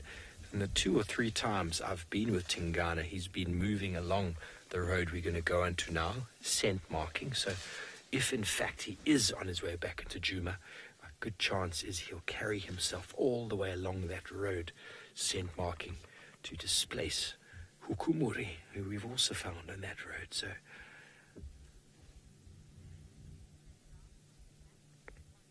wonder, the reason why that one had grass on its back is because it was busy eating the grass, and then it tried to throw it over its head, similar to what I do after I've tasted grass and things for you on TV, except it didn't land on my back, but it landed on that one's back. It's just a gesture, really. It was busy feeding. You can see what it's doing now. It's pulling off the inflorescence and eating the seeds.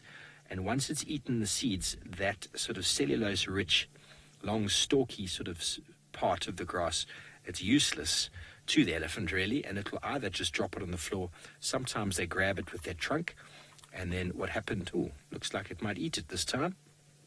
That is very sweet. Must be the sweet buffalo grass. Okay, well, it appears as if Taylor's got another update about Tingana the Duke. So these elephants are about to move out of our visual. About to lose sight of them, should I say. I shouldn't say visual. James really doesn't like it when I say visual. We're going to lose sight of them as they disappear into the bushes.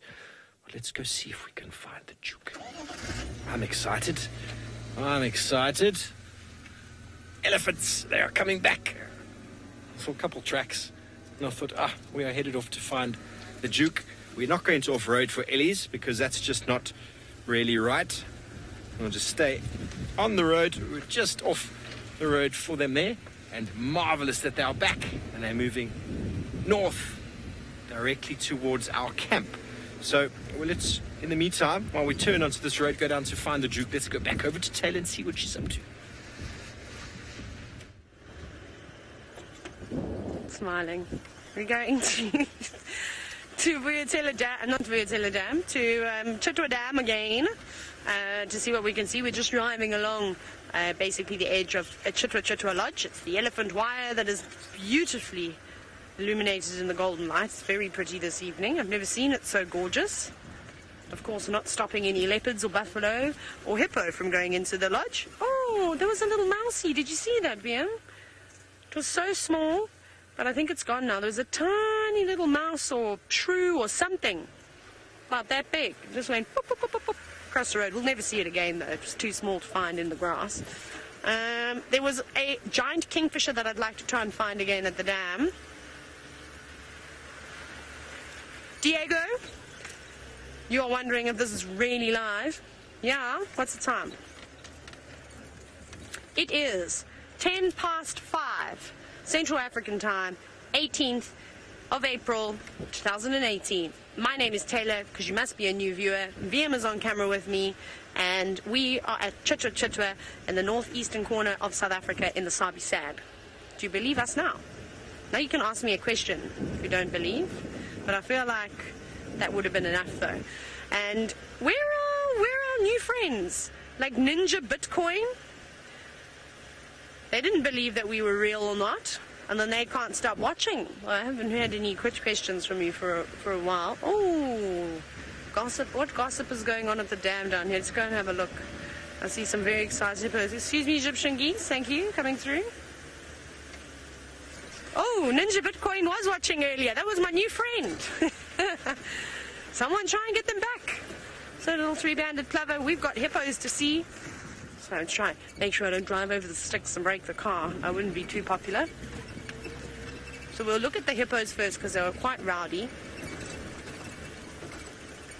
I'm a believer, says Bitcoin Ninja. Yeah, you are a believer. No, that's Justin Bieber. Believer, huh? No, we don't talk about that for sure. Right. Oh, hello, Egyptian geese, who are not so little anymore. They've grown up quite a bit. Oh, but that's way more important, I agree, BM. I would have done exactly what you just did.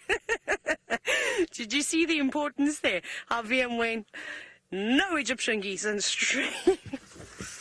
panning straight to the hippo. I would have done exactly the same thing. I would have been a lot more steady. Why am I seeing a pink belly? Are you doing a little rollover? Very nice. I love it when the hippos are so active. There's one on the right that's about to it's opening its mouth sideways. We don't know where to look. It's all happening. Are we going to be able to watch those little dumplings come out of the water and play on the island again? That was fun the other night. It was just a pity it was so far away. Okay, who's going to splash next? I can't see any of the little ones playing just yet, but I think that they will get there eventually with time. That one's gone back to sleep. They've all got lots of scars in them, but I suppose when you're living in close proximity, you do get annoyed with one another relatively easily. And like we were chatting about the other day, hippos have got a very so they get scratched up quite easily. Even if they just were to walk through, say, a couple of acacia trees, you can see the scratches on them. I'm listening, trying to figure out who's going to be. It's hard to try and look at them all at the same time. This is where I wish I was a chameleon and I could keep one eye on one thing and the other eye on another. Typical. Now they've gone quiet. There we go. Thank you, Hippo. Have we ever done a count how many yawns we've got in one drive? We'll have to do that next time, starting from when I come to Chitwa the first time. We will be doing that competition. So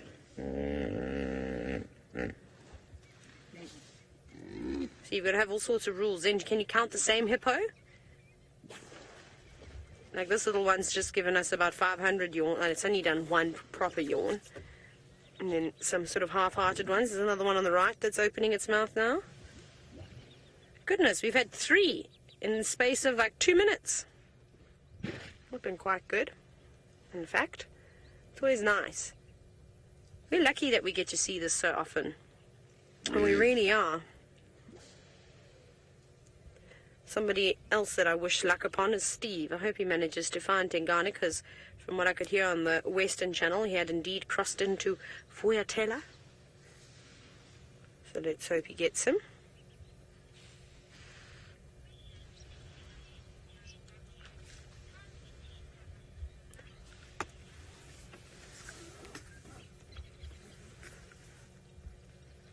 Okay, what did we come here for, VM? We didn't come for hippos this time. Leopards? No, I came for a giant kingfisher, but I've seen something better than a giant kingfisher. Are you ready? I'm just going to quickly check up on tops of these trees, because I know that the giant kingfisher does like to sit here, but there's a saddle-billed stork. I haven't seen a saddle-billed stork in a long time. I think the last time I saw one was flying.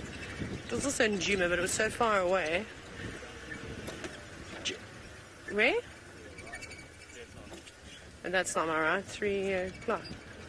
Why can't I see it, BM? Oh, there. I was so confused. There is a giant fish eagle, as VM called it. Oh, that's beautiful. Looking towards us. We'll do a quick bit of birding while we've got some light. It's quite nice to see. And a different spot, normally up on a dead tree or in the marula trees. This time sitting on a small shrub on the island. This sounds like a reality TV show, hey? The Island. Is it a reality TV show? I don't know. I don't watch much TV. But a beautiful species, aren't you? Okay, next bird. We've been seeing lots of fish eagles lately. Ooh, who's scared them animals down there? There's some Inyala racing away. We'll go there next. Wild dogs! Wild dogs! Wild dogs! Yes! Hold on! I need to call it in on the radio. Any stations can copy me here. Pack of wild dogs. Chitwa open, heading to room 11. I'm going to be radioed down, but 2 vehicles can come and join. Highly mobile east. Wild dogs! Wild dogs! Wild dogs! Wild dogs! There's one. Yay! VM, how happy are you right now? I'm so excited. You don't understand how excited I am. I literally saw those in, yeah, that's exactly why we came to the dam, not for a giant kingfisher. That was so cool. I just saw those Inyala running and I thought, no ways, what is going on? Oh, here come the blacksmith lapwings. They're going to bop the dogs on the head. Look at that, those blacksmith lapwings don't tolerate anybody now, do they? I can just see 2 dogs at the moment. I can't see any more. Now they're looking at the guinea fowl are running. Where are you guys running? You were running to the wild dogs. I don't know if unless the dogs are really desperate, would they go for something like a guinea fowl? Just the 2. I'm just checking around me to see if there are any more that have run the other side. Goodness, whoever's still in Chitwa Lodge must have thought, what on earth is going on? Oh, this is amazing. I'm so happy. They're walking right here. Ashley, the greatest thing about wild dogs is that they are able to, well, go anywhere, in fact. It's pretty amazing. They don't need a certain type of terrain. They can go wherever they please. They can adapt really, really easily, which is epic. And they can run on flat ground. You see, they don't stalk, so they don't need to, of course, worry like leopards and lions if there's not much vegetation around. I don't know if it's just the 2 of them. I'm going to try and get around again. I'm going to stay below them, Vian, so we get a nice view with the golden light. Sorry, I'm just so excited because if they start running again, I need to plan my route properly. Sorry, Ashley. So, unlike lions and leopards, which can also adapt very well, obviously animals living in the desert, it makes it very difficult for them. Oh, that's stunning. To try and sneak away, wild dogs will probably do just fine. And they're running now towards a not really running, they're just stopping and looking. There's a herd of waterbuck and 1 wildebeest. but they've all seeing them. Ooh, James Richard, you said Wild Dog Wednesday is a success. I agree with you. Remember that amazing sighting we had with I almost got so excited I'm stuttering now. With the waterbuck backlit? I think this might top it. Let's see. I don't know if they're going to go for the wildebeest. That's a really big wildebeest. And it's just the two of them. That is gorgeous. Yeah, everybody's very unsettled at the moment. Very, very unsettled. Blacksmith lapwings flapping away. Wildebeest walking towards the dogs to make sure that they know that they've been seen. The waterbuck were doing the same thing. Curse, just to let you know, these dogs are heading back northwest, and they're only about 200 meters from the boundary, and crossing into the Olgari, and it's very thick. I'm going to race up ahead because we're quite far behind them now.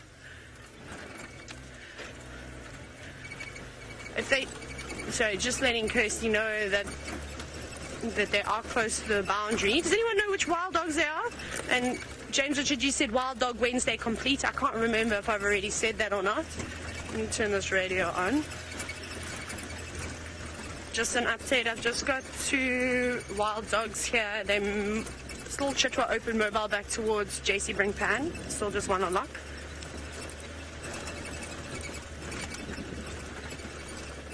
Copy. Just quickly updating Sheldon. Let me just pick the pace up through here because otherwise we're going to lose these dogs quickly. Lucky I missed that tortoise. They're on the move. They're running. Turn this game down radio on. Hold on, William. Just trying to catch up to them. It's always quite difficult to try and navigate through here. Hold on, William, watch those trees. They're so quick when they get on the move. Mita, you said, did somebody say Ferrari Safari? Always. Yeah, okay, we're going to stop here.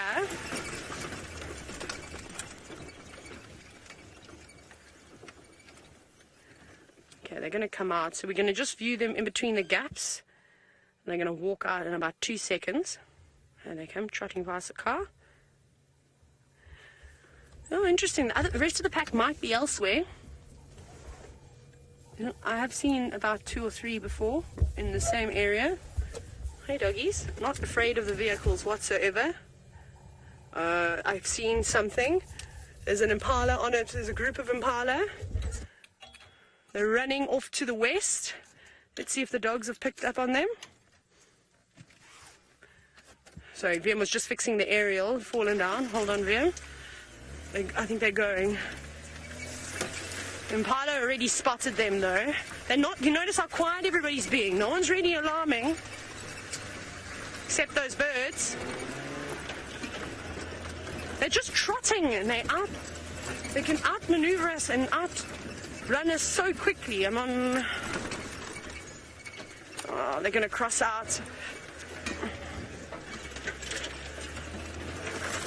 Sheldon, they're now mobile across Shirombe towards Torchwood.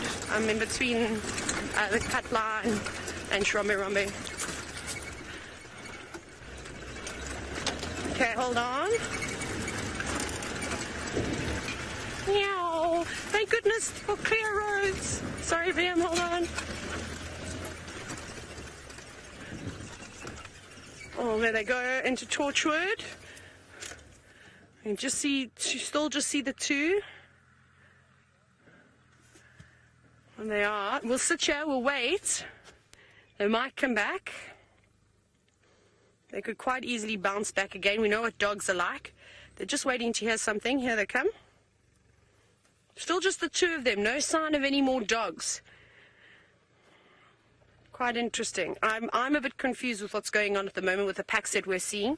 I don't know if this is the pack of dogs we were talking about this morning that Aubrey, one of the Juma guides, had seen along the fence line. He said a pack. I think he would have told me if there were just 2 dogs. So perhaps this is someone else. Brent is going to be so jealous. I feel so sad for him. Well, we can tell Brent, cursed, that they're on Torchwood approaching Cheetah Cut Line, and if he wants to come here, he can, and then he can quite happily take over the sighting, because I know how excited Brent is to see wild dogs, and if he could get a view of them, I would absolutely love for that. Apparently Brent is Ferrari sparring to us now. He is so desperate to see them. I really hope he does get them. We'll just stick with them and keep up with it.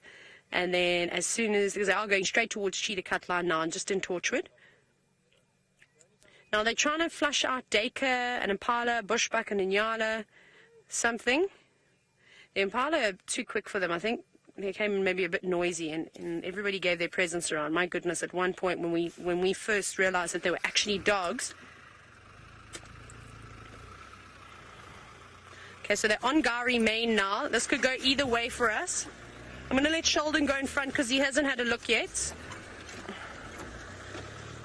So we'll let him go, and then we'll follow after him. So we're on Gari Main. This is going to go either way. They're either going to go into Vuyatela or they're going to go into Little Gari, which we can't traverse. And then the only thing now is, of course, because we're on a boundary road, there are going to be lots of people on the roads. Are you okay there, VM? Sorry, I made VM bounce around, but at least you got to see wild dogs, hey, VM? Our aerial's giving us some trouble, so VM's just cable tie. You won't believe what you can do with a cable tie. Amazing thing. In case we do need a Ferrari safari again. They're now chasing, there's an Impala ram. Just up ahead, he's bouncing about there. Not interested in him. Not interested in him just yet. Cursed, where is Brenty? Okay, they're going, they might go drink at the pan. Let's go have a look. They drink at, this is a tough thing with wild dogs. Now we're on, and I know what they're probably going to do. They're probably going to go west into Little Gowrie. Right, let's go across to Brent and see how quick he's moving. Moving very quickly. I've seen wild dogs in over a year. I'm very, very excited. Hold on. I'm coming. I think Taylor should be just up ahead of us now, and hopefully the dogs are going to move us. Big bump coming. Might lose a cameraman, but that's okay as long as we wild dogs. So I can see the vehicles there now, and I know I don't want to disturb in case the Impala is my side. Let me just try to talk to Taylor quickly on the Game Drive radio. Which channel is she on, Kirsten? 1 or 2? As it looks like they're going away from where we are. Channel 2. Taylor. Well, I'm just trying to see if I can spot Taylor. I can see Taylor there. RT. Confirm they're heading into Little Gowrie.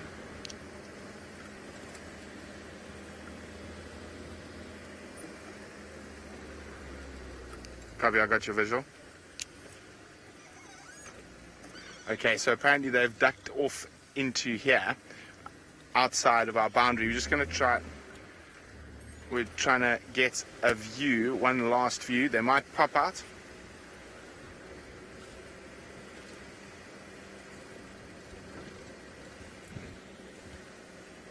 Okay, so they headed off in here. Now, we're just trying to get one view of them. I can see the cars moving through the block there, but they are heading hopefully straight west, which would be towards us. But it looks like they're actually going south. Unfortunately, there's an Impala. Let's just wait here. Let's see if they spot that Impala. All right, let me go back for you, Dave. I think let's stand by here.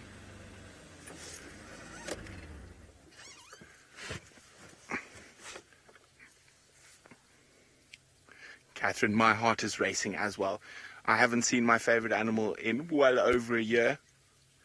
And I was actually looking at some old photographs today. And I was actually about to show Dave one of the last photographs I took of a wild dog before I went up to Kenya. And I was just hoping, I'm sure I'll see them. They'll definitely appear for me at some point. But I think they might not have spotted this Impala, because Impala don't alarm call at wild dogs. They just run. So I think they might have just missed each other. But it's definitely worth our while hanging around this area because dogs change direction at all time. But there we go. So that was one of the last photographs from my last sighting with dogs.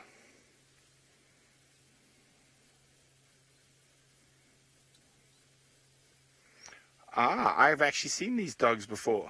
Thanks for that, James. The Lower Sabi breakaway 2 males. Of course, if you remember the history, these dogs have quite a sad history. 90% of their pack was wiped out by canine distemper. Was it a year? Just over a year ago. Well, the sun's about to disappear. There we go, look at that.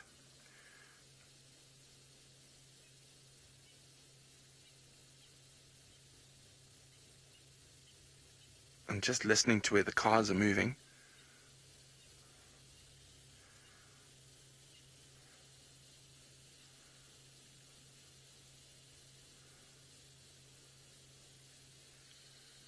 I think people don't really know their north, south, east, west, because if they were heading straight west, they would be heading for that golden orb on the horizon. If they're going that way, that is south.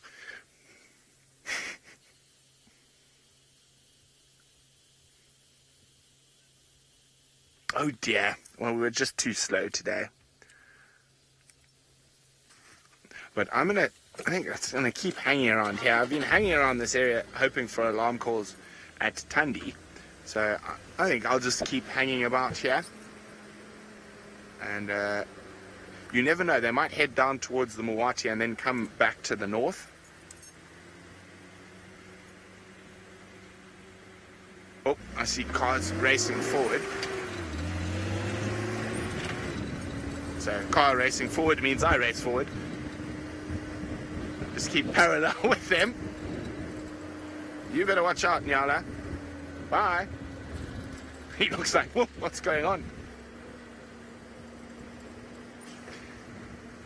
Now, wild dogs are mostly crepuscular hunters, meaning they are most active at dusk and dawn, so we're right in their term of activity. They generally sleep during the day. They will sometimes move at night, but they will also sometimes be quite active on the full moon nights. Just trying to see where that car disappeared to. You see it, Dave? But we're in the right direction. They might pop out at Baboon Pan, actually. Let's go down there. Sorry, Franklin. Dogs to chase. Now, often they'll head through Baboon Pan, Lucas Open, and then cut into Vuyatela. So it's definitely worth sort of just keeping parallel. What I'm going to do is I'm going to go across the Mawati again, and I'm going to stop there and I'm going to listen for where those cars are, and also have the Game Drive radio on the Eastern Channel to try and figure out where they might go.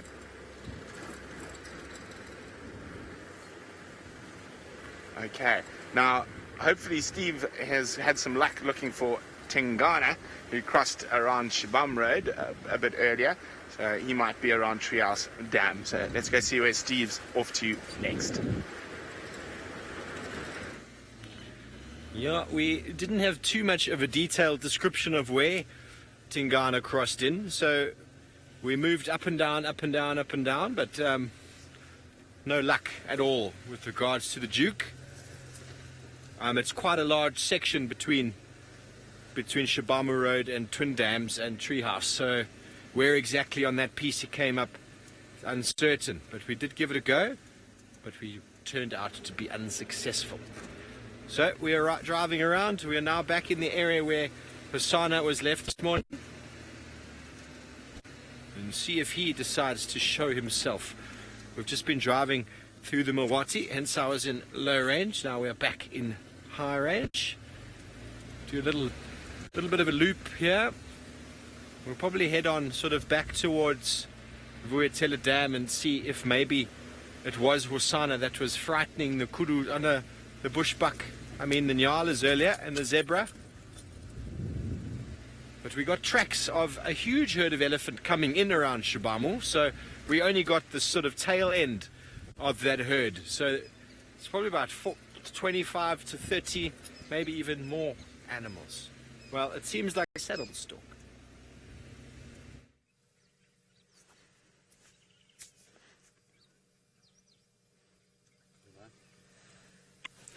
Live. Oh, I have no communication. Whew. That was lucky. I could have said all kinds of things. Anyways, so we come. The adrenaline is still pumping from the wild dogs, but the wild dogs have gone west now. So I thought I'd very quickly come back and have a look at the saddle-billed stork. Because I can't believe it's still here. Everybody else flew away that could fly, and everything else with legs that was good at running ran for their absolute lives. Oh, that is a very vigorous fishing technique. You go, saddle-billed stork. It must be chasing something. Definitely looks like it's walking with purpose. And actually, look, you can see, but it's like something is trying to escape it. I don't know if you saw the bubbles up ahead. I don't know if it's just coincidence. Maybe it's just coincidence. Maybe those are just insects. Could be frogs, it could be any amount of fish. We saw that giant kingfisher the other day catching quite a nice little fish that was not, I think it was maybe a tilapia that it had caught. In fact, sorry Kirsten, you're not able to ask me any questions now because I can't hear you. Having a bit of a scratch.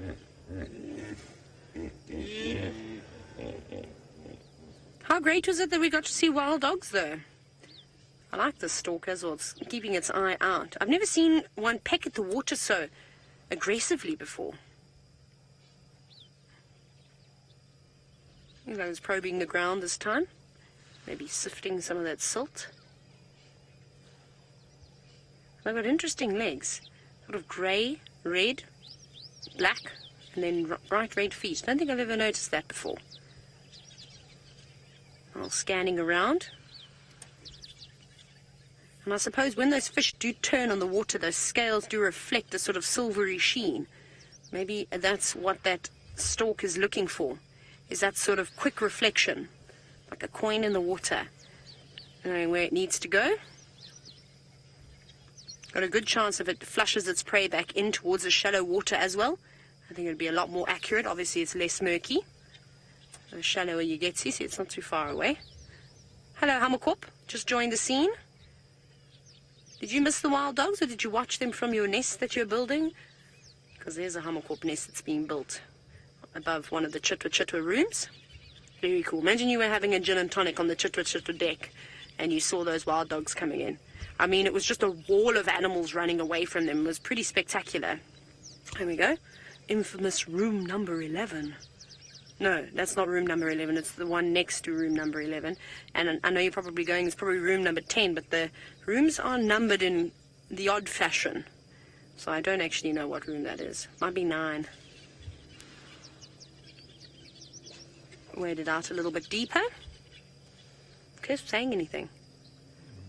Not currently. Not currently. You're going to have to tell me, Vim, because I've got no communication here whatsoever.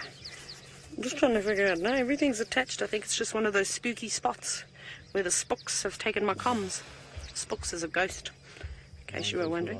2 out of 5. Yours 2 out of 5. Okay, then we're going to have to move out of this area. It's unreliable. Bye-bye, animals of Chitwadan. Thank you for showing up today, for coming to school. Very kind. Guinea fowl, Hammerkop. Yeah, that was like 1 out of 5 for me. I just heard Dale. Hi, Dale. I don't know what you're asking, Dale.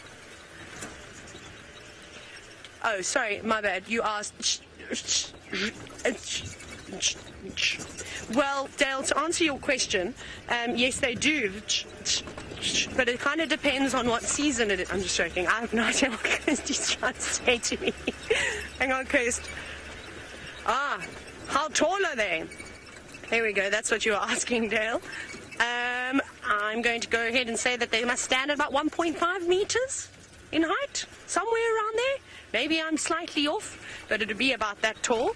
They're not small birds. They're very, very tall, in fact.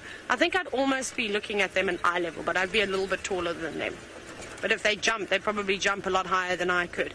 Okay, let's go back up this way.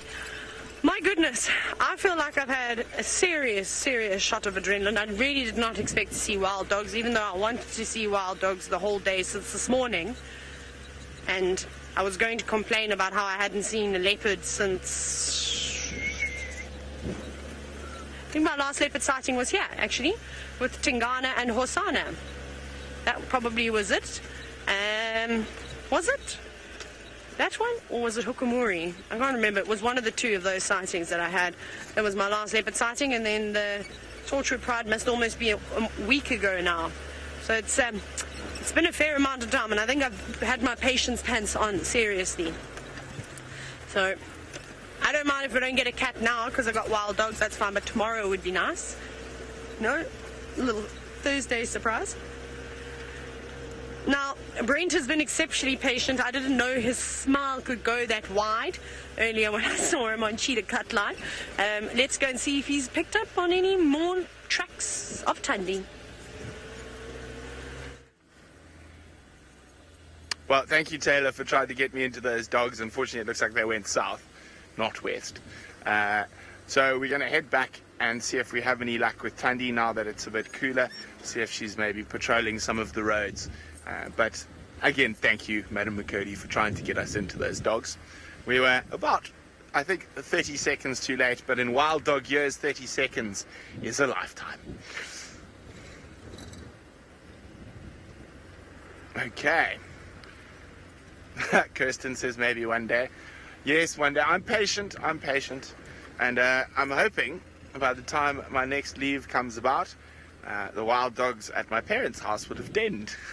Last year they denned less than a kilometre from my parents' house, so we had wild dogs every day and puppies. It'd be very nice if they denned somewhere up in this area this year. They tend to den in the Manuleti mostly, the packs that are around here, or in Ottawa, which is to the west. And I've been spoilt with wild dogs over the years.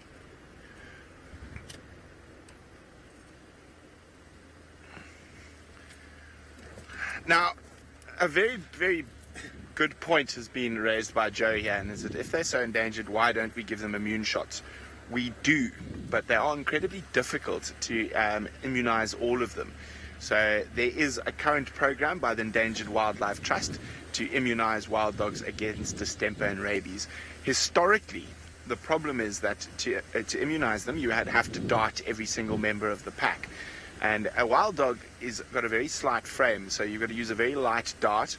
And even then, if the dart goes into ribs and whatnot, you can puncture lungs. So they're not an easy animal to dart.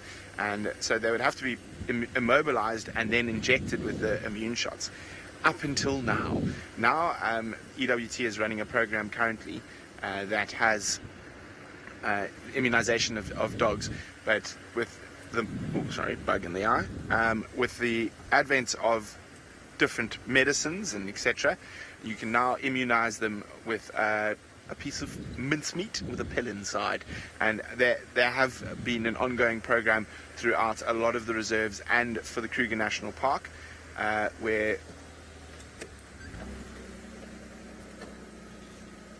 there is free what the? There's leopard tracks on top of our tracks. Immunization. There's leopard tracks on top of my tracks. Looks like Tundi. While we're chasing dogs, Tundi's come and walk down. It sounds like they found the dogs again. Pumbaa, which is unfortunately off Chitwa.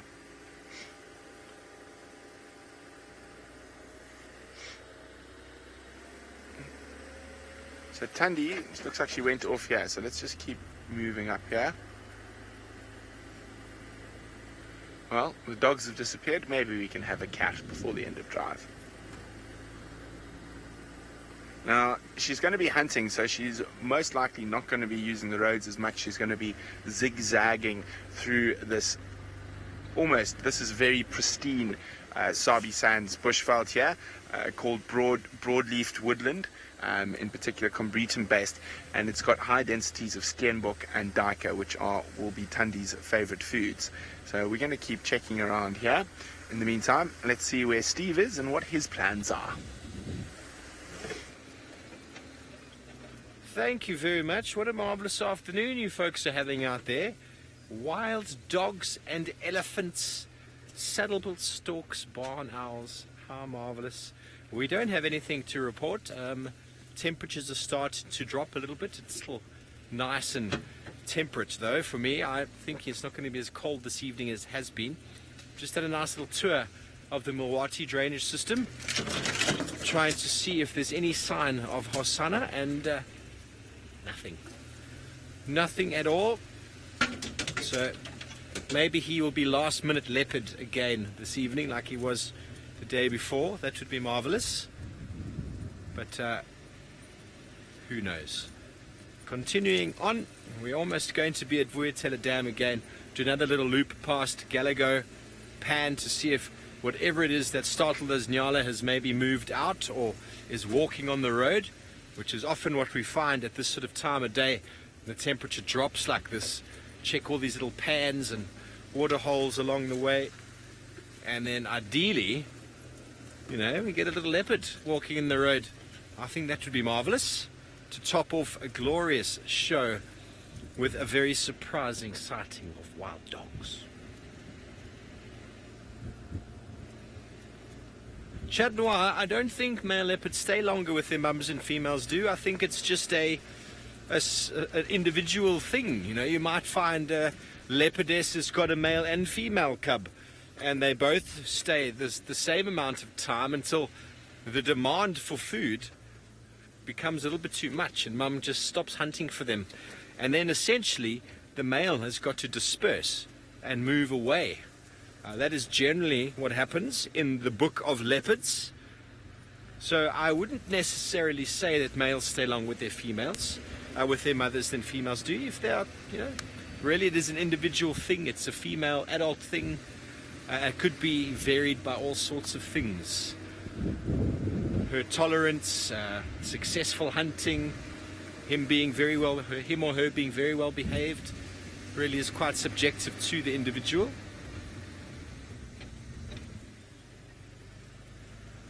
Nearly time for the spotlights, which means it's high time for the cats, as I said, to be getting up and mobile.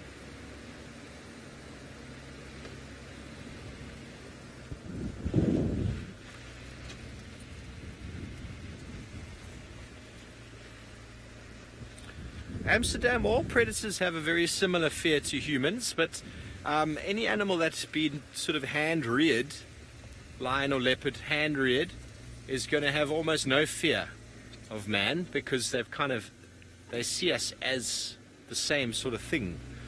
So those are animals that are hand-reared can become more dangerous, but I don't know. I think they've all got a very similar fear. They all see us and run away. It all depends really on the habituation of them. There's a lot of reserves where there's wild cheetah that are very relaxed to people on foot. And then there's also reserves or if you go to the Kruger Park and you see a cheetah on foot, that thing will run and run and run and run. So it really is, once again, it's the individual and the circumstances behind that animal's rearing. I mean, we have leopards here that are, in my opinion, super relaxed to people on foot, just because they are very, very relaxed to us, and they don't really see us as food or a threat. The lions are probably less relaxed here than the leopards are, but they're probably also a bit more alert because there's more of them, and they see us, and I haven't had the experience of them moving off, but Herbie's told me that the Unkuhuma pride, if they do see you, they move off if you get to a certain distance, that comfort zone. But many times in my life I've had lions, leopards, hyena, cheetah on foot. They all essentially move off. That is during the daytime. At night time, it is indeed a very different kettle of cats. Did you get that? That was quite funny, hey Ferg? Catfish, he calls them. So, thank you, Kirst. Not quite sure what has happened to the road over here, but it is not looking in very good condition. Very muddy. Okay, well, let's see if Brent Leo Smith is able to find something special this evening. I think he's still in the search of that cat. Let's go see how he's doing. Yes, I'm not one to give up easily, you know, so I am still searching for some kitty cats. What I'm doing is I'm behaving within reason, as Thundy would, hunting through this area. Crisscrossing, so I'm going along Drakensberg, then up Central, along Chillicut Line, down, so crisscross through this area, and every 5 or 6 minutes or so I stop, turn off the car, listen, see if we can hear any potential alarm calls.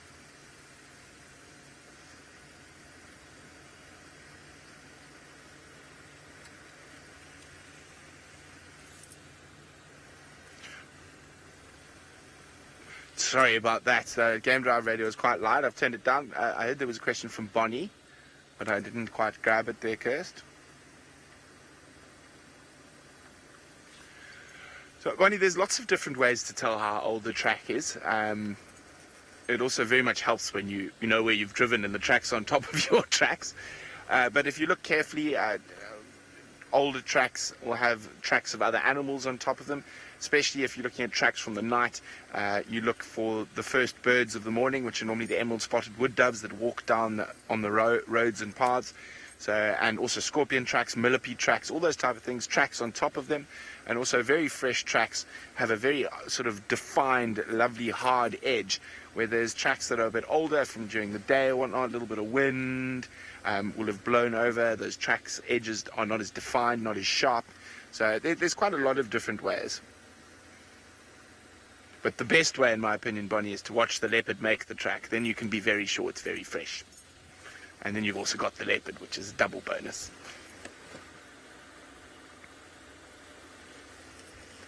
So we're in that sort of half light now. It's a bit too early for me to use the spotlight just yet.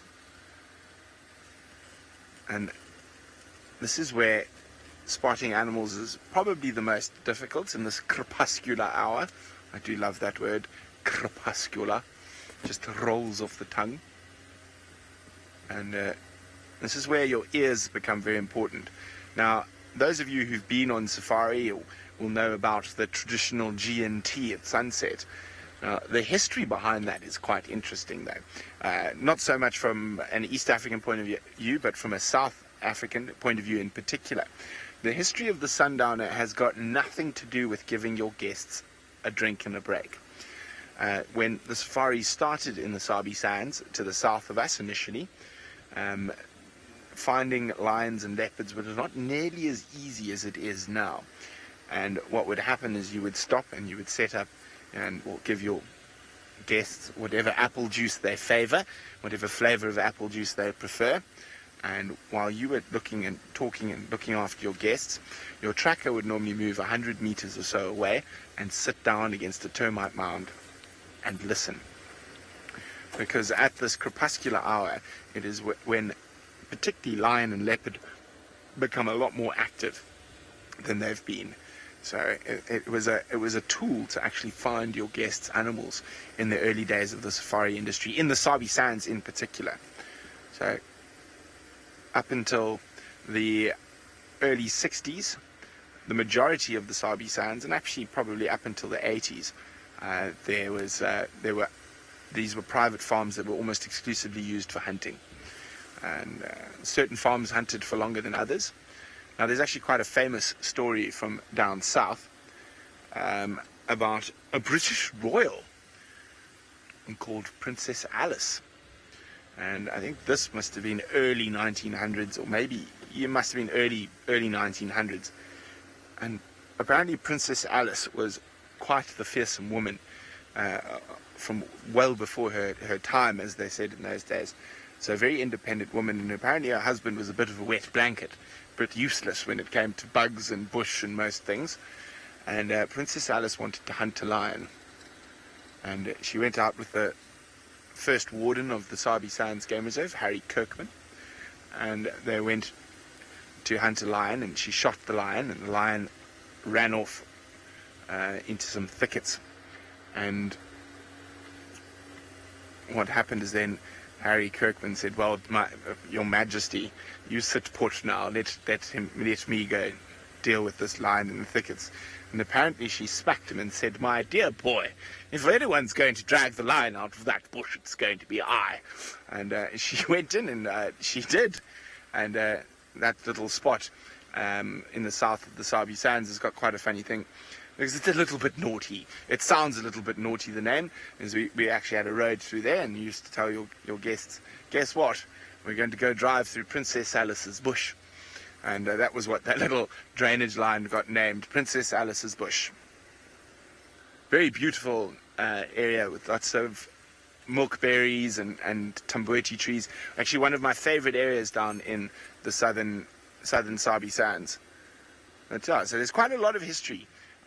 There's a place also just to the south of the northern Sabi Sands on the Manyeleti River called Martley Pools, and it, like Treehouse Dam, there was a platform for hunting there and shooting, and particularly the big cats, because during the dry season it's one of the only natural seeps away from the Sand River, so that water would seep up from the ground in the Manyeleti River. There's a few spots, so like the Treehouse Dam, you can't see it now because of the dam, but there's a natural seep there as well. The water comes through constantly, and Martley Pools, there's actually about 5 or 6 different names carved into the big African ebony or jackalberry there, and you can still see the remnants of the old tree hide. That's all mostly from the 40s and 50s, and where guys had interesting nicknames like Whack Campbell. From Natal Consolidated Sugar. He used to own actually the vast majority of the Sabi Sands after the failed cattle farming attempts here. I can think of some other interesting Sabi Sands history. So there was one of the sort of great tuskers of the last generation from Kruger, but he was a single tusker. He had one very big tusk, probably about 1.8 meters long, probably about as long as me, so a really big tusk. And he had very, very strange sort of eyelashes and sort of weird markings above his eye. And that tusker's name was Maliliwan, which basically means eyebrows. And that was the nickname, the Shangaan nickname of Harry Kirkman, the first warden of the Sabi Sands. Because if you do yourself a favor, I'm pretty sure you guys have probably found it already when you've researched the Sabi Sands, but if you find a picture of Harry Kirkman, that man had eyebrows that you could hide a forest elephant in. They were huge and bushy. So that was his Shangaan name, Maliliwan. Okay, nearly dark enough for us to use the spotlight now. Now, try to think of some other old, great Sabi Sand stories for you. I've actually got one that's from the northern Sabi Sands. So while you wait patiently for story time after dark, let's go see what Taylor's up to.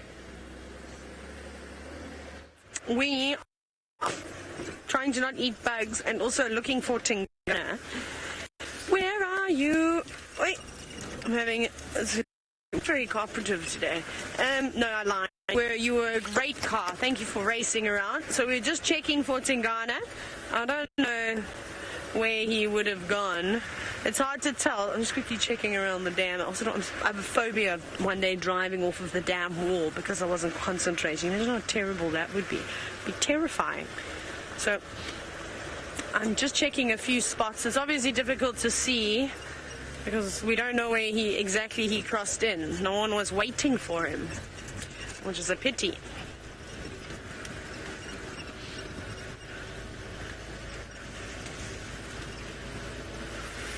Kirsten, did you say Lou? Like as in the Louise that works for us? Not that Louise. Okay. Just checking. Now, Lou, great question. Say that again, about how does Hosanna know that Tingana's his father, even though his mother raised him? Okay, just had to get that all in at once there. Well, I suppose there's been many interactions between Karula, the two youngsters, Shongile and Hosanna, and Tingana, as they were growing up. So I think from that, and I think they regularly saw him. I think they got to know his scent as well. Because remember, they've now been interacting with him. They would have smelt his scent all within the area. So whether or not they knew it was his father, I don't necessarily think so. I just think that they've had some kind of interaction, more than one interaction with him. So they're familiar with him is probably the best way to sort of put it. I don't think that Hosana knows that that's his dad. I think he's just taking a chance. So that's my opinion. I was going to say, what birds are on the road? It's not. It's elephant dung that are all down there. Also, we've gone into infrared, as you can see. I'm now like in the old school movies. Just thought I'd mention that.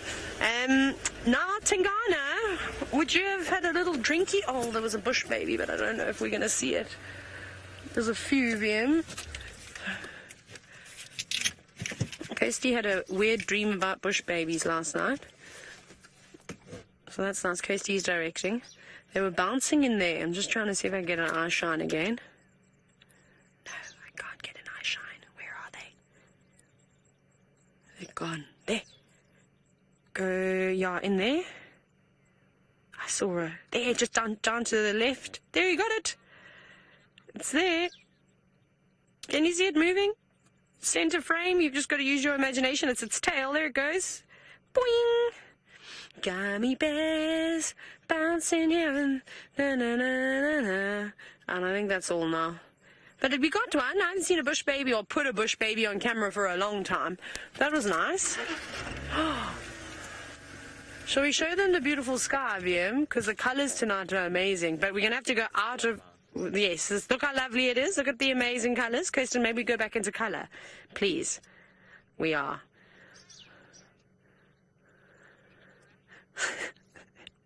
There we go. How gorgeous is that? Beautiful little moon. A little slither of moon, if for anybody. That's pretty. It's very pretty. Just starting to see some of the craters, but my favorite part of it has to be the oranges and the blues that are all sort of melting into one another this evening. It's gorgeous. It's like a painting.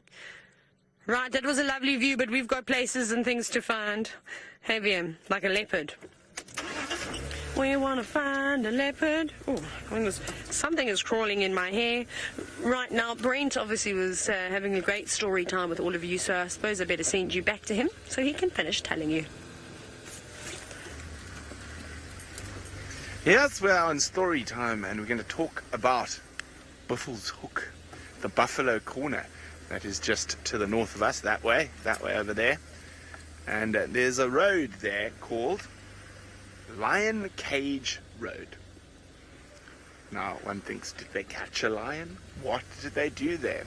So in the old days, and I actually got this is first-hand information from one of the original landowners from Buffalo's Hook, who still have a property there. So what happened on Lion Cage Road, if you wanted to see a lion, you used to buy a donkey, tie it to a tree, and then spend your night in the cage watching the donkey. Can you imagine? I mean, I've done some crazy stuff. And they used to leave their kids locked in this cage overnight to see if they could see a lion with these, they used to call them, you can't even get them anymore. I used to have one. It's called a bulala lamp, which basically means a kill or death lamp. So it's a very old form of torch that was used for night hunting, and basically like an old mining torch, basically. So it's got a big sort of battery on it that attaches, that you have a little handle on or a strap, and then you've got a torch that you swing from it. And they used to leave the kids, and then they're teenagers, like 13, 14 years old. These kids used to sleep in this cage. The cage is still there, and they tie a donkey or a goat to the tree and wait for the lions to come, because the lions wouldn't come out during the day because they were very skittish. And that's crazy. And I heard all about that from one of the kids. Well, when he was a kid, he used to be in there, old Johan. So it's really fascinating stuff. The stuff, I suppose, that you used to do. Times have changed, of course.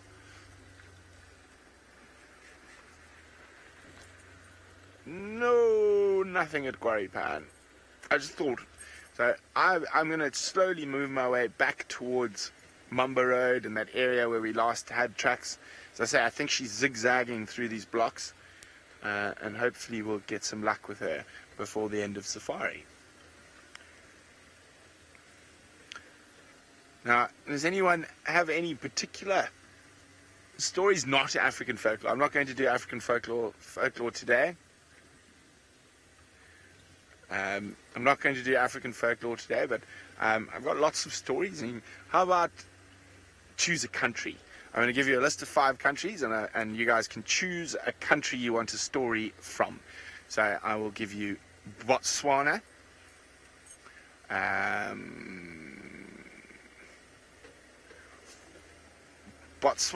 Zambia, Tanzania,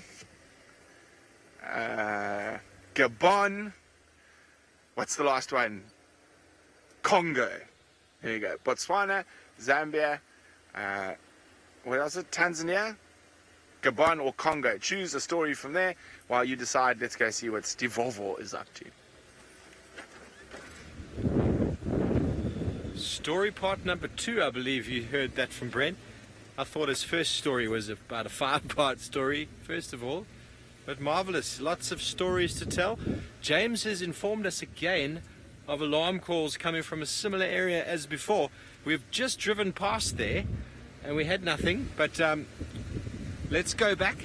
He heard some monkeys alarm calling, and their volume doesn't go as far. So maybe that leopard that we have been trying to find is now moving again. Let's have a look, shall we? In we go. Drive part number 3, Galago Pan. But it's just like that, folks. The bush is very dense at the moment, so very hard to see these animals unless they are physically moving and relying on animal alarm calls. And I told you the monkeys are very, very reliable. It's getting quite dark, so we're going to switch off in about maybe a minute, 30 seconds to listen, maybe even shorter than that.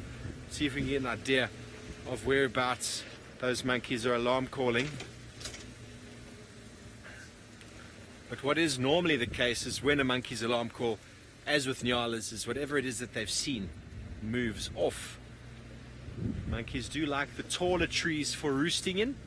On the left hand side the trees are much smaller, right down in that sort of river depression, right next to the lodge itself. The trees are much taller, and that is where the monkeys would most likely be spending the night. I did do a proper search in there earlier, but as we've seen before, these leopards can be quite relaxed on foot, and they might not even make a noise. You can walk almost right past them. James nearly stepped on Hosanna yesterday morning, and then yesterday afternoon he nearly stepped on his father. So that is the way it is sometimes. You have to kick them to know that they're there. I'm only joking, you don't have to kick them. We'd never kick the leopard.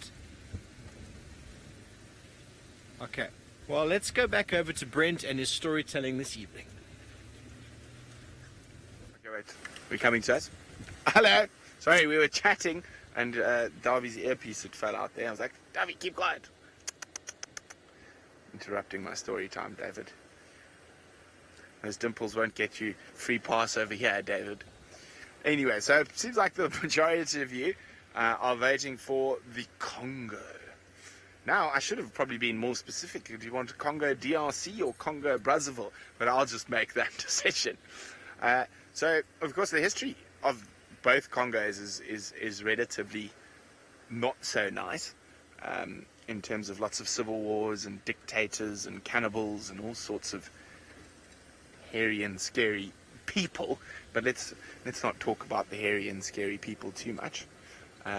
Although, interesting fact, during the First World War, the Free Nation of France's capital, while France was under German occupation, was Congo Brazzaville. Charles de Gaulle, and there's still de Gaulle's house in Brazzaville that you can drive past. You're not allowed inside it. So anyway, there's an interesting fact about Congo Brazzaville. Now, let us think. What story will we tell of the Congo? Ah, crocodiles. So some of the biggest crocodiles recorded in Africa come from the Congo River, and some of the most, well, it's very difficult to say if it was one particular crocodile that ate everyone, but some of the largest sort of recorded man-eating crocs come from all parts of Congo, from the Congo River, from Lake Tanganyika as well, and currently thought to be the largest living Nile crocodile in the world is in Lake Tanganyika. He is called Gustav. Who named him? I can't remember, but he is named Gustav. So he's estimated to be around 6 meters in length. That is longer than this car. And the interesting thing about Gustav, as opposed to a lot of the big other man-eaters, like the Point Noir man-eater, was about 5.2 meters and estimated to be about 110, 115 years old, lost a lot of its teeth. But Gustav is estimated to be quite young for giant croc standards, and he's estimated to only be around 70 years old. So quite a lot of growing still, not necessarily growing in length still in him, but still a lot of people-eating days left. There have been many attempts to try catch Gustav, but unfortunately no one has succeeded just yet. Well, or fortunately if you're Gustav. Oh, quickly across to Taylor. Yes, quickly across to Taylor. Woohoo! We've broken the leopard curse. Hallelujah. Here we have Mr. Hosanna. Thank you for those that spotted him on the damn wall. I'd actually come to Taylor. I was here. You may have seen me, you may have heard me racing around or seen my spotlight shining about. But we have him finally. Wiem, how happy are you now? 78. Only 78, and you got to see dogs and a leopard. 78 out of 80. Very clever. Well, clever. Kirsty, we have not been spoiled. We have worked hard. Thank you very much. Take that back.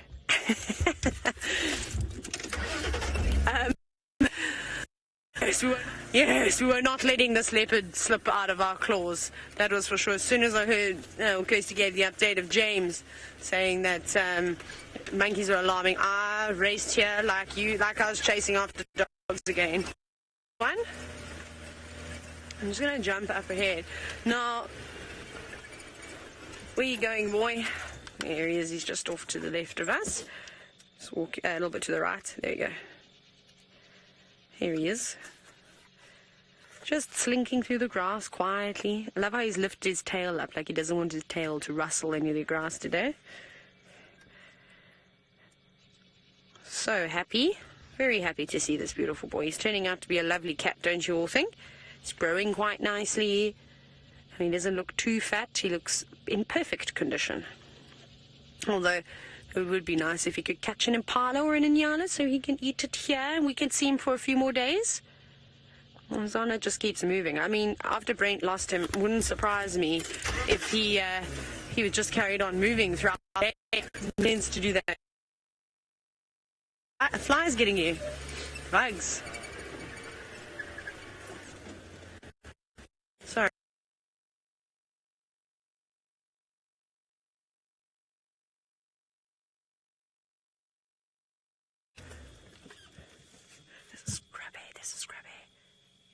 There's a scrubber to the left of him, but I don't think he's seen it. In between those two trees. Somewhere there I saw some eyes, maybe a little bit further back, but he hasn't seen. Oh, there. Oh, you're a lucky scrub hair. Lucky scrub hair. Okay, now I just need... Oh, Hosanna has seen it. Zoom out a bit. I can't put... He's directly here. Maybe... He's watching the scrub hair. There he is. You got him? There you go. So Hosanna in the right corner. Scrubber on the left. He was not running around, but he was moving around. I think he knows Hosanna's here, though, because the Vervet monkeys are still alarming in the distance.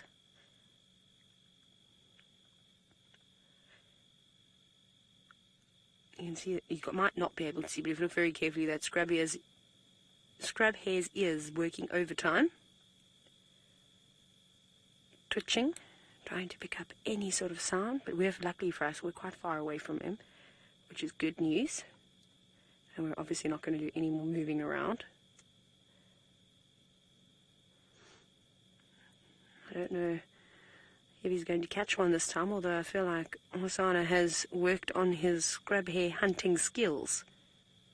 Something's got his attention off to the right. Yeah, he's turned his head, focusing on the scrub hare anymore.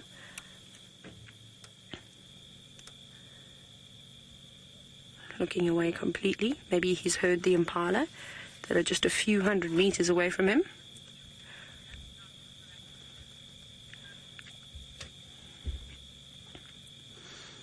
In fact, yeah, something else has caught his attention. I don't know what it is. No, turned away. Where are you going?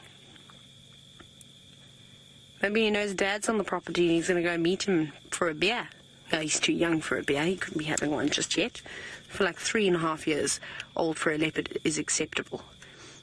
And of course, she's talking absolute nonsense. I don't know where he's going. As long as he's going in the right direction for food, because he's heading up towards the open plains of quarantine, and there are so many impala, inyala, and wildebeest for him to choose from. Just being very careful. I'm trying to watch the camera in this tree in front of us. It's pitch black outside. Kirsten, what was that sound? Were you being Darth Vader?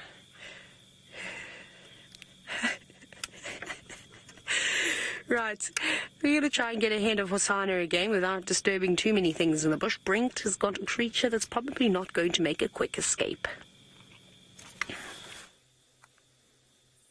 No, but it is slowly moving to try and get into a spot to roost for the evening. There we go. Come on. Slowly, slowly. Now, it's quite nice. Normally, by this time of the year, we don't see many chameleons, but because of the late rain, we're still seeing them. Where are you off to, chameleon? Finding a nice spot to hide for the night.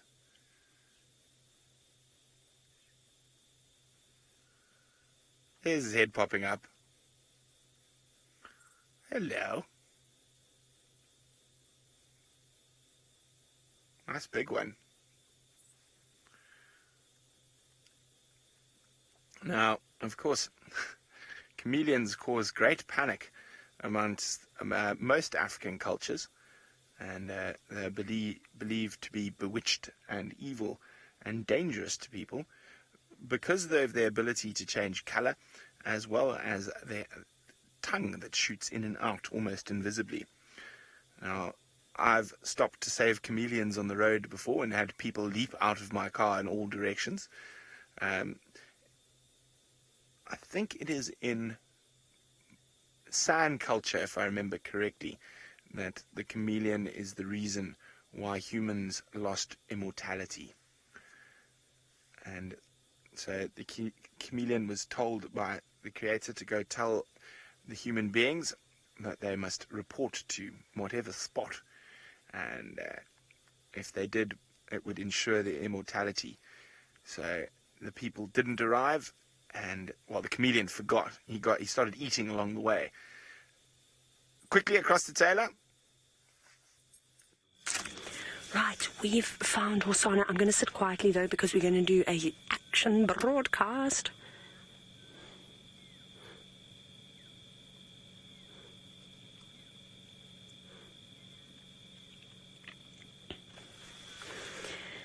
Good afternoon, well, good evening, everybody, and welcome to this live and interactive safari.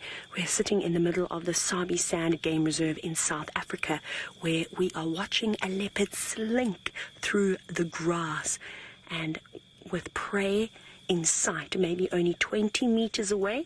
Now, we are sitting with our infrared lights on, so it's a special light that the animals cannot see. I cannot see anything either. It is pitch black out here. I'm just looking on my small monitor, which allows me to see what's going on. This is absolutely incredible to watch. He is so, so close. He's a young male leopard. Some of you that do follow Safari Live may know him. Hosana, the son of a very famous leopard, Karula, who mysteriously disappeared last year sometime. he's getting close. Now, for a leopard to get this close is perfect. Now, I did say it was live and interactive, so if you do have any chats, you know what to do. You just have to comment away. And I'm going to try and keep my voice as low as possible, but we have parked a fair distance away from them to allow him to do his thing. And we're not going to move at all until Hosana makes his final move this evening. This is amazing. I don't think that Impala ram knows what's going on either. He's completely oblivious. But being on his own and at night, the Impala, of course, is going to be quite cautious too.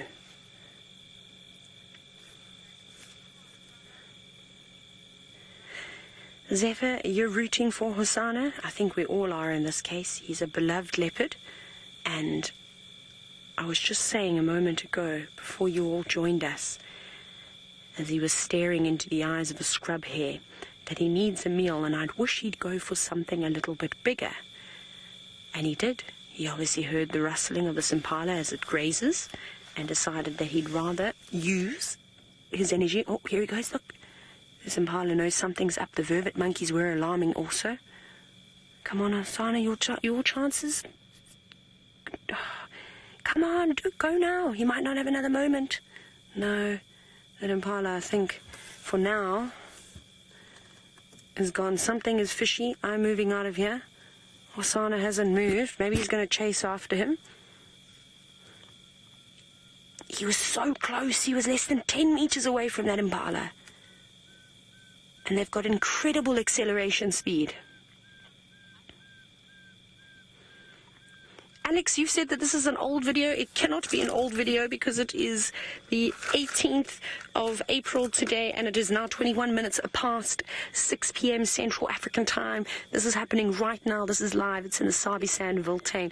We are very close to Vuyatela Lodge on Duma. So no, this is not an old video. This is happening as we speak.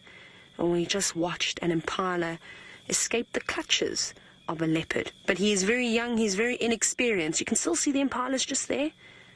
You can just sort of see his eyes, but I think he knows. I think he's a bit weary at the moment. He just turned around now so he can't see that eye shine. You'll just see it every now and then. What are you going to do, Hosana? He's still just watching.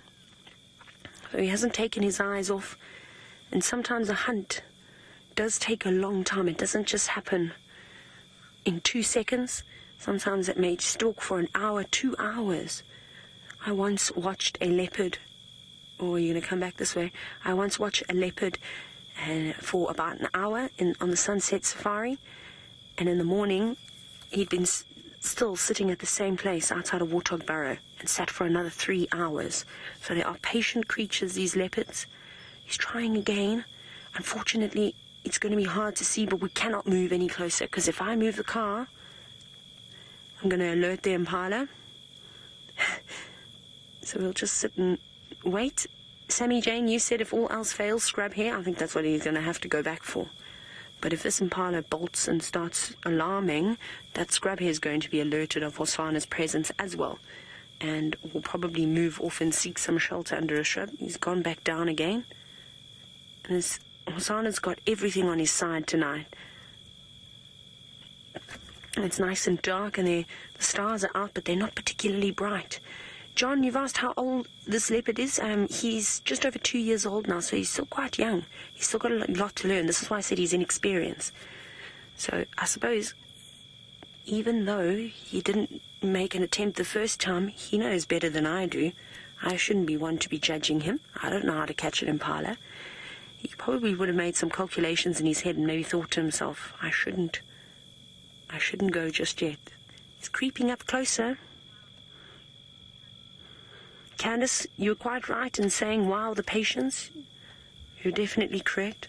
Now, as soon as Hosana does bolt and run, if he does run towards that Impala, or that Impala walks straight towards him, which he is doing at the moment, and that would be ideal, is if that Impala just walks straight up to him. As soon as we hear some sounds, we will race and get a better view. But for now, we're going to hold our out. Now, of course, I know some of you, okay, Impala's looking suspiciously in the grass there. I know some of you are saying it's a bit dark. We're very far away. We're in infrared. We can't move because we don't want to alert anybody of our presence, but I think this Impala knows what's up. You see how he keeps looking in the direction, and that's in a big Impala ram. It's tough trying to move through the grass. Come on, Hosanna, make your move. A lot of rustling going around. I can't even see him anymore, but he's somewhere in there. He's just laying low, like a leopard should, when they're trying to sneak up to its prey.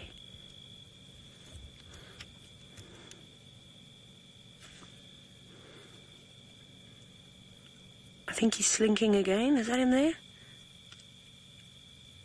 I think my eyes just want to see him move.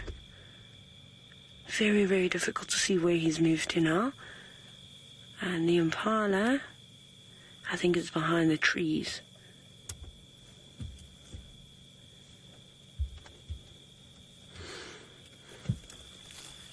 Kayleen, now there's very little wind out tonight. I don't even think there's a breeze. So I don't think that's going to be playing sort of a part in this hunt this evening. It's going to be a big negative against Hosanna as he slinks through the grass. And also it's not going to conceal his scent very well. So because there isn't much of a breeze either, I don't think it's going to work in the Impala's favor. I don't think it's going to be able to pick up on his scent too much. I don't know where this Impala has gone. What I'm going to do is I want to have a quick scan around behind me. No, I think he's behind the trees at the moment because I can't see anything. So we typically use our spotlights to try and spot animals, to find them. And then once we've found them, we go into infrared. And then if they've moved off, we can use them again just to scan very quickly. Not keeping the light on them for too long, just making sure Hosanna hasn't snuck past on the side of the vehicle, but it doesn't look like it. I'm sure he's still in the bushes somewhere.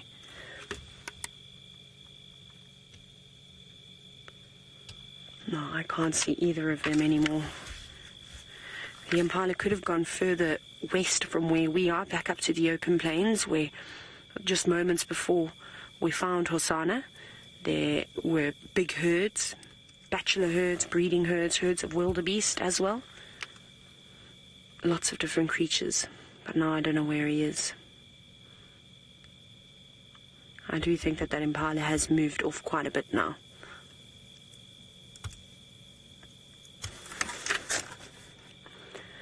Right. Well, that was very exciting, wasn't it? Pretty amazing that we get to see wild leopards in their elements.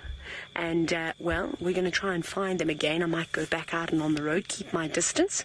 So if you'd like to carry on watching Safari Live to see if Hosanna comes out and tries to catch a leopard again, not a leopard, catch an Impala again, just head to, well, Safari Live. You can Google us. But from myself and VM and the rest of the Wild Earth team, it's been fantastic, and we hope that you join again soon.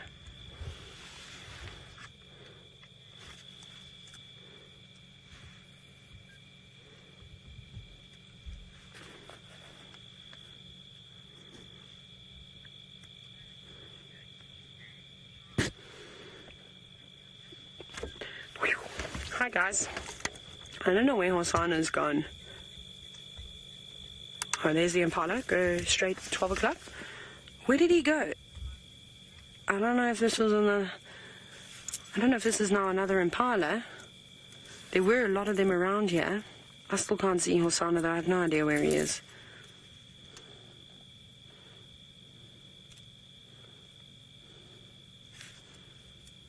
And Impala's just sort of standing there looking. He definitely knows that something's there. I think the bugs are getting to him, as they are to VM and I.